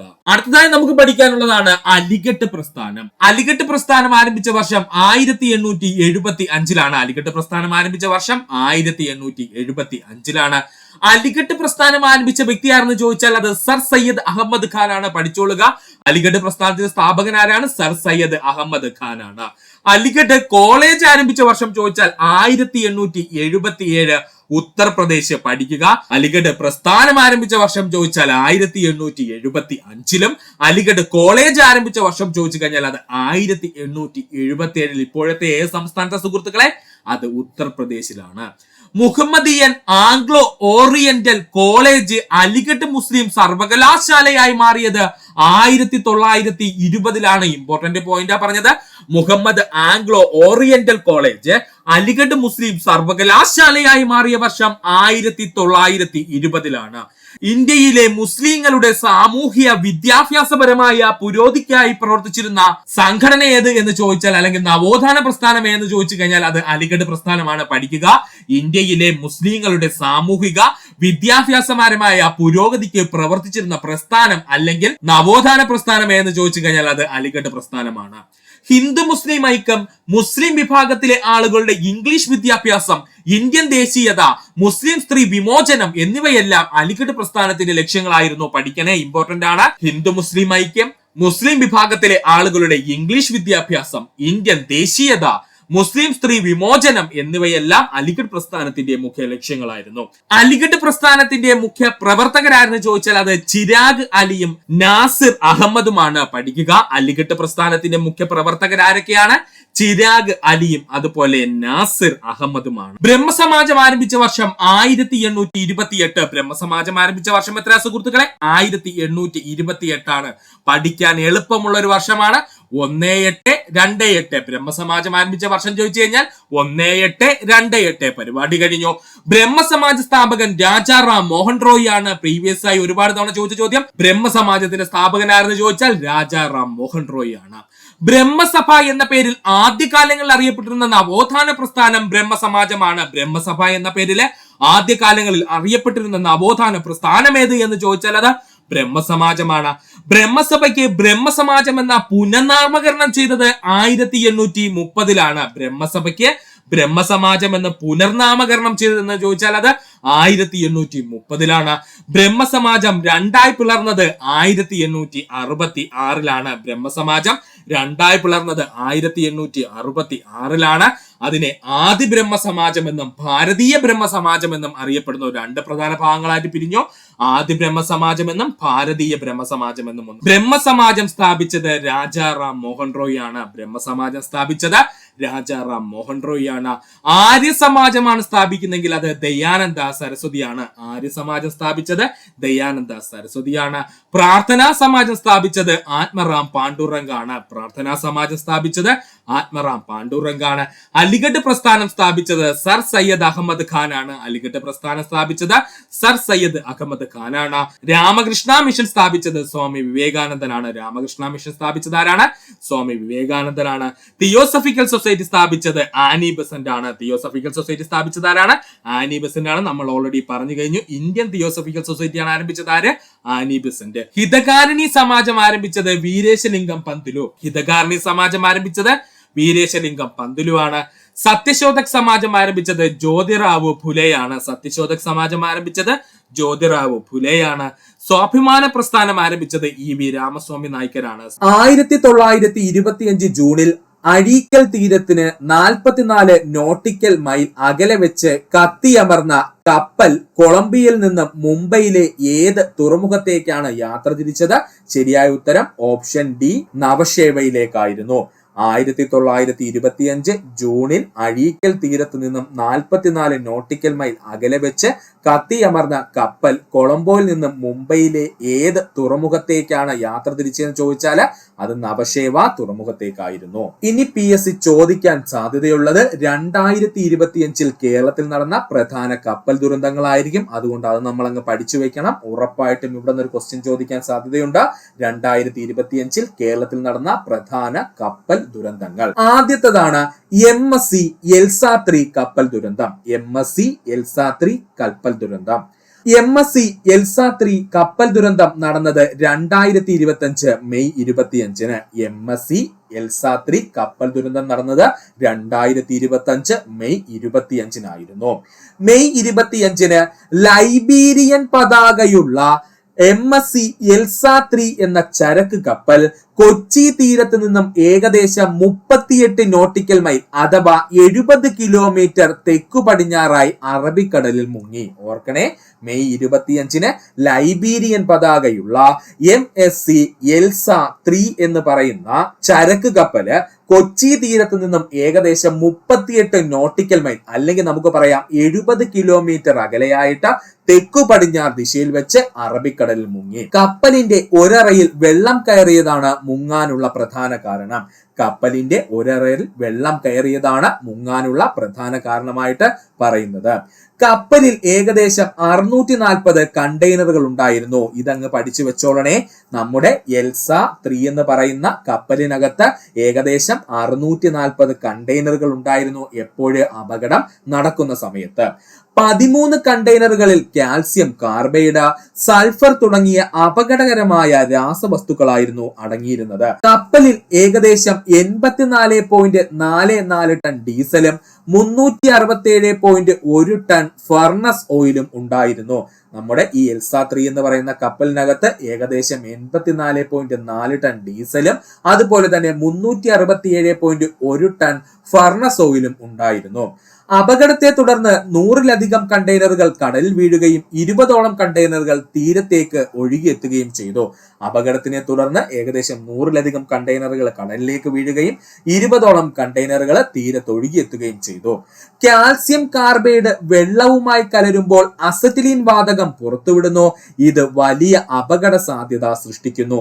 ഇത് കഴിഞ്ഞ നമ്മുടെ അസിസ്റ്റന്റ് സെയിൽസ്മാൻ എക്സാമിനകത്ത് വേറൊരു ക്വസ്റ്റ്യൻ ആയിട്ട് വന്നിട്ടുണ്ടായിരുന്നു. അത്രയും ഇമ്പോർട്ടന്റ് ആണ്. അപ്പോ കാൽസ്യം കാർബൈഡ് വെള്ളവുമായി കലരുമ്പോൾ അസറ്റിലീൻ വാതകം പുറത്തുവിടുന്നത് വലിയ അപകട സാധ്യത സൃഷ്ടിക്കുന്നു. മുങ്ങിയ കപ്പലിലെ ഇന്ധനം ചോരുന്നത് എണ്ണ മാലിന്യം ഉണ്ടാക്കാമെന്ന ആശങ്കയും നിലനിന്നിരുന്നു. ഇത് തീരദേശ പരിസ്ഥിതിക്കും മത്സ്യബന്ധന മേഖലയ്ക്കും വലിയ ഭീഷണിയായി. അപ്പോ മുങ്ങിയ കപ്പലിലെ ഇന്ധനം ചോരുന്നത് എണ്ണ മാലിന്യം ഉണ്ടാക്കുമെന്ന ആശങ്കയും നിലനിന്നിരുന്നു. അതിനോടൊപ്പം തന്നെ ഇതുമൂലം തീരദേശ പരിസ്ഥിതിക്കും മത്സ്യബന്ധന മേഖലയ്ക്കും വലിയ ഭീഷണിയായി മാറുകയും ചെയ്തു. കപ്പലിലെ 24 ജീവനക്കാരെയും ഇന്ത്യൻ നാവികസേനയും കോസ്റ്റ് ഗാർഡും ചേർന്ന് സുരക്ഷിതമായി രക്ഷപ്പെടുത്തി. കപ്പലിലെ 24 ജീവനക്കാരെയും ഇന്ത്യൻ നാവികസേനയും കോസ്റ്റ് ഗാർഡും ചേർന്ന് സുരക്ഷിതമായി രക്ഷപ്പെടുത്തി. MSC എൽസ-3 കപ്പൽ മുങ്ങിയത് സംസ്ഥാന സവിശേഷ ദുരന്തമായി കേരള സർക്കാർ പ്രഖ്യാപിച്ചു. ഇമ്പോർട്ടന്റ് ആണ്. ഇവിടെ നിന്ന് ക്വസ്റ്റ്യൻ വരാൻ പോകുന്നത് 2025 നടന്ന ഏത് കപ്പൽ ദുരന്തത്തെയാണ് കേരള സർക്കാർ സംസ്ഥാന സവിശേഷ ദുരന്തമായി പ്രഖ്യാപിച്ചതെന്നായിരിക്കും ചോദിക്കുന്നത്. ഉത്തരം MSC എൽസ-3 കപ്പൽ മുങ്ങിയതാണ് നമ്മുടെ കേരള സർക്കാർ എന്തായിട്ട് പ്രഖ്യാപിച്ചത്?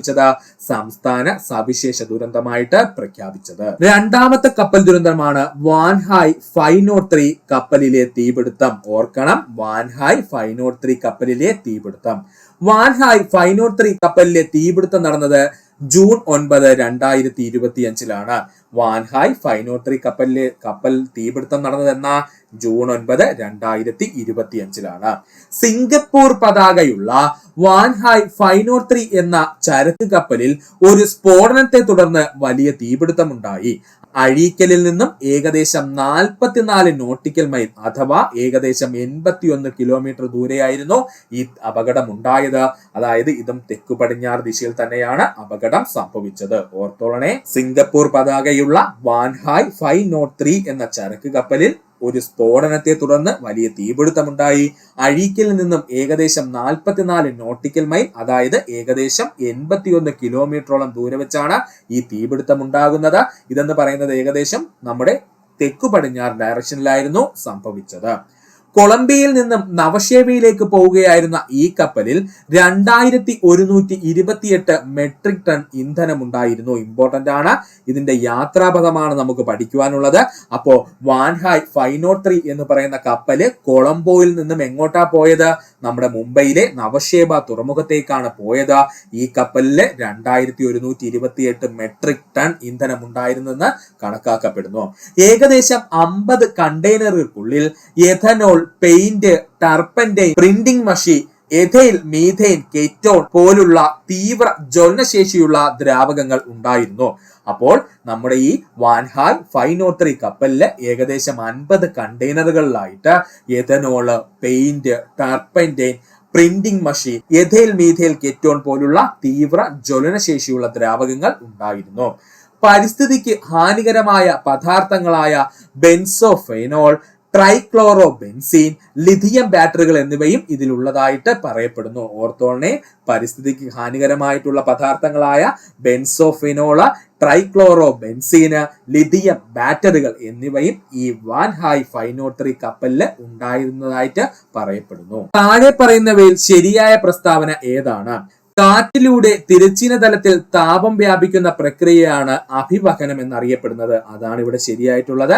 താഴെ പറയുന്നവയിൽ ശരിയായ പ്രസ്താവന എന്ന് ചോദിച്ചാൽ കാറ്റിലൂടെ തിരശ്ചീന തലത്തില് താപം വ്യാപിക്കുന്ന പ്രക്രിയയാണ് എന്ത് പേരിൽ അറിയപ്പെടുന്നത്?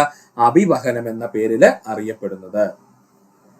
അപ്പോ ഓപ്ഷൻ എ 1 മാത്രമാണ് ഇവിടെ ശരിയായിട്ടുള്ളത്. ഇത് നമ്മുടെ 10ാം ക്ലാസ് ടെക്സ്റ്റ് ബുക്കിന്റെ എക്സ്പ്ലനേഷൻ വീഡിയോയിൽ വ്യക്തമായിട്ട് പഠിക്കണമെന്ന് പറഞ്ഞ ടോപ്പിക് ആയിരുന്നു. അതിൽ നിന്ന് കൃത്യമായിട്ട് ആ ചോദ്യം വന്നിട്ടുണ്ടായിരുന്നു. അപ്പൊ അതുമായി ബന്ധപ്പെട്ട മറ്റു പോയിന്റ്സ് നമുക്കൊന്ന് നോക്കാം. അന്തരീക്ഷ താപ വ്യാപന പ്രക്രിയകൾ എന്ന് നോക്കാം. അന്തരീക്ഷ താപ വ്യാപന പ്രക്രിയകൾ ആദ്യമായി നോക്കുന്നതാണ് താപചാലനം. എന്താണ് താപചാലനം അഥവാ കണ്ടക്ഷൻ? ചൂടായ ഭൗമോപരിതലത്തിനോട് ചേർന്നുള്ള അന്തരീക്ഷത്തിന്റെ താഴ്ന്ന വിതാനത്തിലേക്ക് താപം പകരുന്ന രീതി എങ്ങനെയെന്ന് ചോദിച്ചാൽ അത് താപചാലനത്തിലൂടെയാണ്. എന്താ താപചാലനം അഥവാ കണ്ടക്ഷൻ എന്ന് പറഞ്ഞു കഴിഞ്ഞാല് ചൂടായ ഭൗമോപരിതലത്തിനോട് ചേർന്നുള്ള അന്തരീക്ഷത്തിന്റെ താഴ്വിതാനങ്ങളിലേക്ക് താപം പകരുന്ന രീതി എന്താന്ന് ചോദിച്ചു കഴിഞ്ഞാൽ അത് താപചാലനം അഥവാ കണ്ടക്ഷനിലൂടെയാണ്. രണ്ടാമത്തതാണ് സംവഹനം അഥവാ കൺവെക്ഷൻ. സംവഹനം അഥവാ കൺവെക്ഷൻ. ഭൂമിയോട് അടുത്തുള്ള അന്തരീക്ഷ വായു ചൂട് പിടിച്ച് വികസിച്ച് മുകളിലേക്ക് ഉയരുന്നതിലൂടെ കൂടുതൽ ഉയരങ്ങളിലേക്ക് താപം വ്യാപിക്കുന്നു. ഇതിനെ വിളിക്കുന്ന പേരാണ് സംവഹനം അഥവാ കൺവെക്ഷൻ എന്ന്.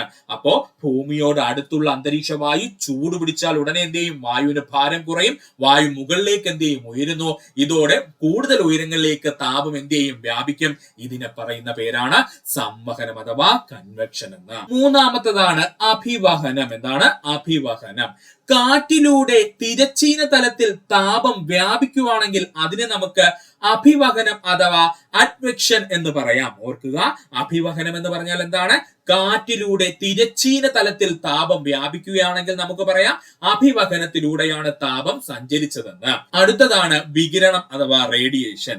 ഭൗമോപരിതലം ചൂടുപിടിക്കുന്നതോടെ ദീർഘതരംഗങ്ങളായി ഭൗമോപരിതലത്തിൽ നിന്നും ഊർജം പുറന്തള്ളപ്പെടുന്നു. ഇതെന്തിന് ഉദാഹരണമാണ്? വികിരണത്തിന് ഉദാഹരണമാണ്. ഒന്നുമില്ല, നമ്മുടെ ഭൂമി എന്താണ്? നന്നായിട്ട് ചൂട് പിടിച്ച് കിടക്കുകയാണെന്ന് കരുതുക. കുറെ കഴിയുമ്പോൾ എന്താണ്? ഭൂമിക്ക് അതിന്റെ താപം പുറത്തു കളയേണ്ട സിറ്റുവേഷൻ വരും. കാരണം എന്താ? ഒരുപാട് താപം ഭൂമി സ്വീകരിച്ചു കഴിഞ്ഞു. ഇനി എന്താണ്? ആ താപം മുഴുവൻ പുറത്തു കളയണം. അങ്ങനെ താപം ഭൂമി പുറത്തു കളയുന്നത് ഏത് രീതിയിലാണ്? വികിരണ രീതിയിലാണ്. അതാണ് ഉദ്ദേശിക്കുന്നത് കേട്ടോ.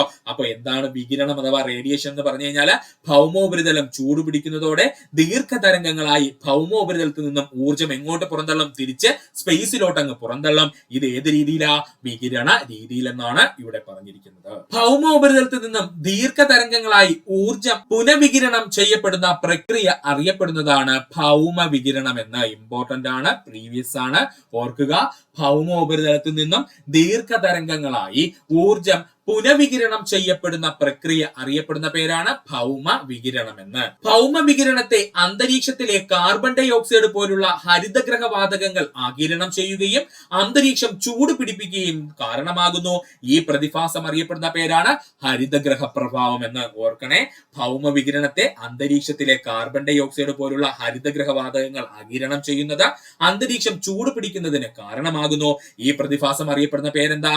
ഹരിതഗ്രഹ പ്രഭാവമാണ്. അപ്പോ ഹരിതഗ്രഹ പ്രഭാവത്തിന് കാരണമാവുന്നത് സൗരവികിരണമാണോ അതോ ഭൗമ വികിരണമാണോ? ഉറപ്പായിട്ടും ഭൗമ വികിരണമാണ് എന്തിന് കാരണമാകുന്നത്? ഹരിതഗ്രഹ പ്രഭാവത്തിന് കാരണമാകുന്നത്. ഓർക്കുക, ഭൂമിയിലെത്തുന്ന സൗരതാപത്തെ ആഗിരണം ചെയ്തും അതുപോലെ തന്നെ പുനഃവികിരണം ചെയ്തും ഭൗമോപരിതലം താപസന്തുലിതമായി നിലനിർത്തുന്ന ഭൂമിയുടെ താപസന്തുലിത പ്രക്രിയ അറിയപ്പെടുന്ന പേരാണ് താപ ബഡ്ജറ്റ് എന്ന്. ഓർക്കണം, ഭൂമിയിലെത്തുന്ന സൗരതാപത്തെ ആവശ്യമുള്ളതിനെ ആഗിരണം ചെയ്യും, ഒരുപാടായി കഴിഞ്ഞാൽ അതിനെന്ത് ചെയ്യും? പുനഃവികിരണം ചെയ്യുകയും ചെയ്തുകൊണ്ട് ഭൗമോപരിതല താപം സന്തുലിതമായി നിലനിർത്തുന്ന ഭൂമിയുടെ താപ സന്തുലിത പ്രക്രിയ അറിയപ്പെടുന്ന പേരെന്താ? താപ ബഡ്ജറ്റ് എന്ന്. അന്തരീക്ഷത്തിലെത്തുന്ന 100% സൗരോർജത്തില്, ഞാൻ പഠിക്കാൻ എളുപ്പമായിട്ട് 100% എന്ന് പറഞ്ഞതാണ്, സത്യത്തിൽ 100 യൂണിറ്റ് എന്നാണ് നമ്മൾ പറയുന്നത് കേട്ടോ. എന്നാലും പഠിക്കുന്നതിന് വേണ്ടി നമുക്ക് പെർസെന്റേജ് വെച്ചങ്ങ് പഠിക്കാം. അന്തരീക്ഷത്തിലെത്തുന്ന 100% സൗരോർജത്തിന്റെ 35% പ്രതിഫലിച്ച് ശൂന്യാകാശത്തേക്ക് പോകുന്നു. അന്തരീക്ഷത്തിലെത്തുന്ന 100% സൗരോർജത്തിന്റെ 35%വും പ്രതിഫലിച്ച് നേരെ അങ്ങ് പോകും, ശൂന്യാകാശത്തേക്ക് പോകുന്നു. 14% ഊർജം അന്തരീക്ഷ വസ്തുക്കൾ ആഗിരണം ചെയ്യുന്നു. അപ്പോ ഭൂമിയിലെത്തുന്ന 100% സൗരോർജത്തില് 35% സൗരോർജം എങ്ങോട്ട് പോകും? ശൂന്യാകാശത്തേക്ക് പോകും. ബാക്കി 14% എന്ത് ചെയ്യും? അന്തരീക്ഷ വസ്തുക്കൾ ആഗിരണം ചെയ്യും. 51% ഊർജം മാത്രമാണ് ഭൗമോപരിതലത്തിൽ എത്തിച്ചേരുന്നത്. അതായത് നമ്മൾ വസിക്കുന്ന ഭൂമിയുടെ ഉപരിതലത്തിൽ എത്തിച്ചേരുന്ന എത്ര ശതമാനം മാത്രമാ?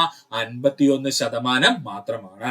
ഭൂമിയിൽ നിന്ന് പുനഃവികിരണം ചെയ്യപ്പെടുന്ന ഊർജത്തിന്റെ അളവ് 48%. ഇമ്പോർട്ടന്റ് ആണ്. ഭൂമിയിൽ നിന്ന് പുനഃവികിരണം ചെയ്യപ്പെടുന്ന ഊർജത്തിന്റെ അളവ് എത്രയാ? 48%. ഒന്നുകൂടെ ക്ലിയർ ആയിട്ട് പറഞ്ഞുതരാം. നമ്മുടെ ഭൂമിയിൽ നിന്ന് 100% സൗരോർജം എവിടെ എത്തുന്നെന്ന് കരുതുക? ഭൂമിയിൽ എത്തുന്നെന്ന് കരുതുക. അതിൽ 35% അപ്പോ തന്നെ എന്ത് ചെയ്യും? നേരെ പ്രതിഫലിച്ച് എങ്ങോട്ട് പോകും? ശൂന്യാകാശത്തേക്ക് പോകും. ബാക്കിയുള്ളതിൽ 14% എന്ത് ചെയ്യും? അന്തരീക്ഷത്തിലുള്ള പൊടിപടലങ്ങളും മേഘങ്ങളും മറ്റു വസ്തുക്കളെല്ലാം ആഗിരണം ചെയ്തുകൊണ്ട് പോകും. അതിനുശേഷം വരുന്ന 51% ഊർജം മാത്രമാണ് നമ്മുടെ ഭൂമിയുടെ ഉപരിതലത്തിൽ എത്തുന്നത്. ഇതിൽ തന്നെ 48% ഭൂമി എന്ത് ചെയ്യും? പുനഃവികിരണം എന്ന പ്രക്രിയയിലൂടെ എന്ത് ചെയ്യും, പുറത്തുവിടുകയും ചെയ്യും. ഇത്രയും ഓർക്കുക. താപവ്യാപന പ്രക്രിയയിലൂടെ അന്തരീക്ഷം വളരെ വേഗം ചൂടാകുന്നു, എന്നാൽ ഭൗമോപരിതലം സാവധാനം മാത്രമേ ചൂടാകുകയുള്ളൂ. ഇമ്പോർട്ടന്റ് ആണ്. താപവ്യാപന പ്രക്രിയയിലൂടെ അന്തരീക്ഷം എന്ന് പറയുന്നത് വളരെ വേഗം ചൂടാകുന്നു, എന്നാൽ നമ്മൾ അധിവസിക്കുന്ന ഭൂമിയുടെ ഉപരിതലം വളരെ സാവധാനം മാത്രമേ ചൂടാകുകയുള്ളൂ. രാത്രികാലങ്ങളിൽ സൗരവികിരണത്തിന്റെ തീക്ഷണ കുറയുന്നതിനാൽ ഭൗമോപരിതലം താപം ക്രമേണ കുറഞ്ഞു വരികയും അന്തരീക്ഷവും ഭൗമോപരിതലവും തണുക്കുകയും ചെയ്യുന്നു. രാത്രികാലങ്ങളിൽ സൗരവികിരണത്തിന്റെ തീക്ഷ്ണത കുറയുന്നതിനാൽ ഭൗമോപരിതലം താപം ക്രമേണ കുറഞ്ഞു വരികയും അന്തരീക്ഷവും ഭൗമോപരിതലം തണുക്കുകയും ചെയ്യുന്നു. സൂര്യോദയത്തിന് തൊട്ടു മുൻപുള്ള താപനിലയാണ് ഒരു ദിവസത്തെ ഏറ്റവും കുറഞ്ഞ അന്തരീക്ഷ താപനിലയായി കണക്കാക്കുന്നത്. ഇതൊരിക്കൽ ചോദിച്ചതാണ് ഡിഗ്രി ലെവല്, അതുകൊണ്ട് ഓർത്തോളണം. സൂര്യോദയത്തിന് തൊട്ടു മുമ്പുള്ള താപനിലയാണ് ഒരു ദിവസത്തെ ഏറ്റവും കുറഞ്ഞ അന്തരീക്ഷ താപനിലയായിട്ട് കണക്കാക്കുന്നത്. ഒരു ദിവസത്തെ കൂടിയ താപനിലയും കുറഞ്ഞ താപനിലയും തമ്മിലുള്ള വ്യത്യാസമാണ് ദൈനിക താപാന്തരം എന്ന് അറിയപ്പെടുന്നത്. ഒരു ദിവസത്തെ കൂടിയ താപനിലയും കുറഞ്ഞ താപനിലയും തമ്മിലുള്ള വ്യത്യാസം എന്ത് പേരിലാണ് അറിയപ്പെടുന്നത്? ദൈനിക താപാന്തരം എന്ന പേരിലാണ് അറിയപ്പെടുന്നത്. എട്ടാമത്തെ ചോദ്യം, ഇന്ത്യൻ ഉപഭൂഖണ്ഡത്തിൽ ഉൾപ്പെടാത്ത രാജ്യം ഏതാണ്? ശരിയായ ഉത്തരം ഓപ്ഷൻ 3 അഫ്ഗാനിസ്ഥാൻ ആയിരുന്നു. നമ്മുടെ പ്രൊഫഷണൽ ആൻസർ കീയിൽ തെറ്റായിട്ട് വന്നതാണ്. സോ ഓപ്ഷൻ ബി 3 മാത്രമാണ് ഇവിടെ ശരിയായിട്ടുള്ളത്. അപ്പോ ഇന്ത്യൻ ഉപഭൂഖണ്ഡത്തിൽ ഉൾപ്പെടാത്ത രാജ്യം ഏതാണ്? അത് അഫ്ഗാനിസ്ഥാനാണ്. ഇന്ത്യ സ്ഥിതി ചെയ്യുന്ന ഭൂഖണ്ഡം ഏഷ്യയാണ്. എല്ലാവർക്കും അറിയാവുന്ന പോയിന്റ് ആണ്. ഇന്ത്യ സ്ഥിതി ചെയ്യുന്ന ഭൂഖണ്ഡം ഏഷ്യയാണ്. ഇന്ത്യ സ്ഥിതി ചെയ്യുന്ന ഉപഭൂഖണ്ഡമാണെങ്കിൽ അത് ഇന്ത്യൻ ഉപഭൂഖണ്ഡത്തിലാണ്. ഇന്ത്യ എന്ന് പറയുന്ന രാജ്യം സ്ഥിതി ചെയ്യുന്ന ഉപഭൂഖണ്ഡമാണ് ചോദിക്കുന്നെങ്കിൽ അത് ഇന്ത്യൻ ഉപഭൂഖണ്ഡത്തിലാണ്. ഇന്ത്യൻ ഉപഭൂഖണ്ഡത്തിൽ സ്ഥിതി ചെയ്യുന്ന രാജ്യങ്ങളുടെ എണ്ണം 7 ഇന്ത്യൻ ഉപഭൂഖണ്ഡത്തിൽ സ്ഥിതി ചെയ്യുന്ന രാജ്യങ്ങളുടെ എണ്ണം ചോദിച്ചു കഴിഞ്ഞാൽ അത് 7. അവ ഏതൊക്കെയാണ് എന്ന് നമ്മൾ പഠിച്ചു വെക്കണം. ഇന്ത്യ, പാകിസ്ഥാൻ, നേപ്പാൾ, ഭൂട്ടാൻ, ബംഗ്ലാദേശ്, ശ്രീലങ്ക, മാലിദ്വീപ്. ഒന്നുകൂടി പറയുവാണേ, ഇന്ത്യൻ ഉപഭൂഖണ്ഡത്തിൽ സ്ഥിതി ചെയ്യുന്ന രാജ്യങ്ങളുടെ എണ്ണം ചോദിച്ചാൽ അവ 7. അവ ഏതൊക്കെയാണ് എന്ന് ചോദിച്ചു കഴിഞ്ഞാൽ ഇന്ത്യ, പാകിസ്ഥാൻ, നേപ്പാൾ, ഭൂട്ടാൻ, ബംഗ്ലാദേശ്, ശ്രീലങ്ക, മാലിദ്വീപ്സ്. ഇവിടെ നിന്നും ചൈനയും, ആരൊക്കെയാണ്? ചൈനയും അതുപോലെ തന്നെ അഫ്ഗാനിസ്ഥാനും. ഇവര് രണ്ടുപേരും എന്തിലില്ല? നമ്മുടെ ഇന്ത്യൻ ഉപഭൂഖണ്ഡത്തിന്റെ ഭാഗമായിട്ടുള്ള രാജ്യങ്ങളല്ല. അതുകൊണ്ട് ഇവ ഓപ്ഷനിൽ തന്ന് PSC നമ്മളെ തെറ്റിക്കാൻ സാധ്യതയുണ്ട്. അതുകൊണ്ട് ഈ ഭാഗം വ്യക്തമായിട്ട് പഠിക്കുക. ചൈനയും അഫ്ഗാനിസ്ഥാനും ഇന്ത്യൻ ഉപഭൂഖണ്ഡത്തിന്റെ ഭാഗമല്ല എന്ന് പഠിക്കുക. ഇന്ത്യൻ ഉപഭൂഖണ്ഡത്തിലെ ഏറ്റവും വലിയ രാജ്യം ഇന്ത്യയാണ്. ഇന്ത്യൻ ഉപഭൂഖണ്ഡത്തിലെ ഏറ്റവും വലിയ രാജ്യം ഏതാ സുഹൃത്തുക്കളെ? നമ്മുടെ ഇന്ത്യയാണ്. ഇന്ത്യൻ ഉപഭൂഖണ്ഡത്തിലെ ഏറ്റവും ചെറിയ രാജ്യം ചോദിച്ചു കഴിഞ്ഞാൽ അത് മാലിദ്വീപ് ആണ്. ഇന്ത്യൻ ഉപഭൂഖണ്ഡത്തിലെ ഏറ്റവും ചെറിയ രാജ്യം എന്ന് ചോദിച്ചു കഴിഞ്ഞാൽ അത് മാലിദ്വീപ് ആണ്. പഠിക്കുക. അടുത്തതായി PSC ഏറ്റവും കൂടുതൽ ചോദിച്ചൊരു ചോദ്യത്തിലേക്കും ഏറ്റവും കൂടുതൽ സുഹൃത്തുക്കൾക്ക് കൺഫ്യൂഷൻ ഉള്ള ഒരു പോയിന്റിലേക്കുമാണ് നമ്മൾ പോകാൻ പോകുന്നത്. ഇന്ത്യയുടെ അക്ഷാംശ രേഖാംശ വ്യാപ്തി എത്രയാണ്? ഇന്ത്യയുടെ അക്ഷാംശ രേഖാംശ വ്യാപ്തി എത്രയാണ് എന്നാണ് നമ്മൾ നോക്കാൻ പോകുന്നത്.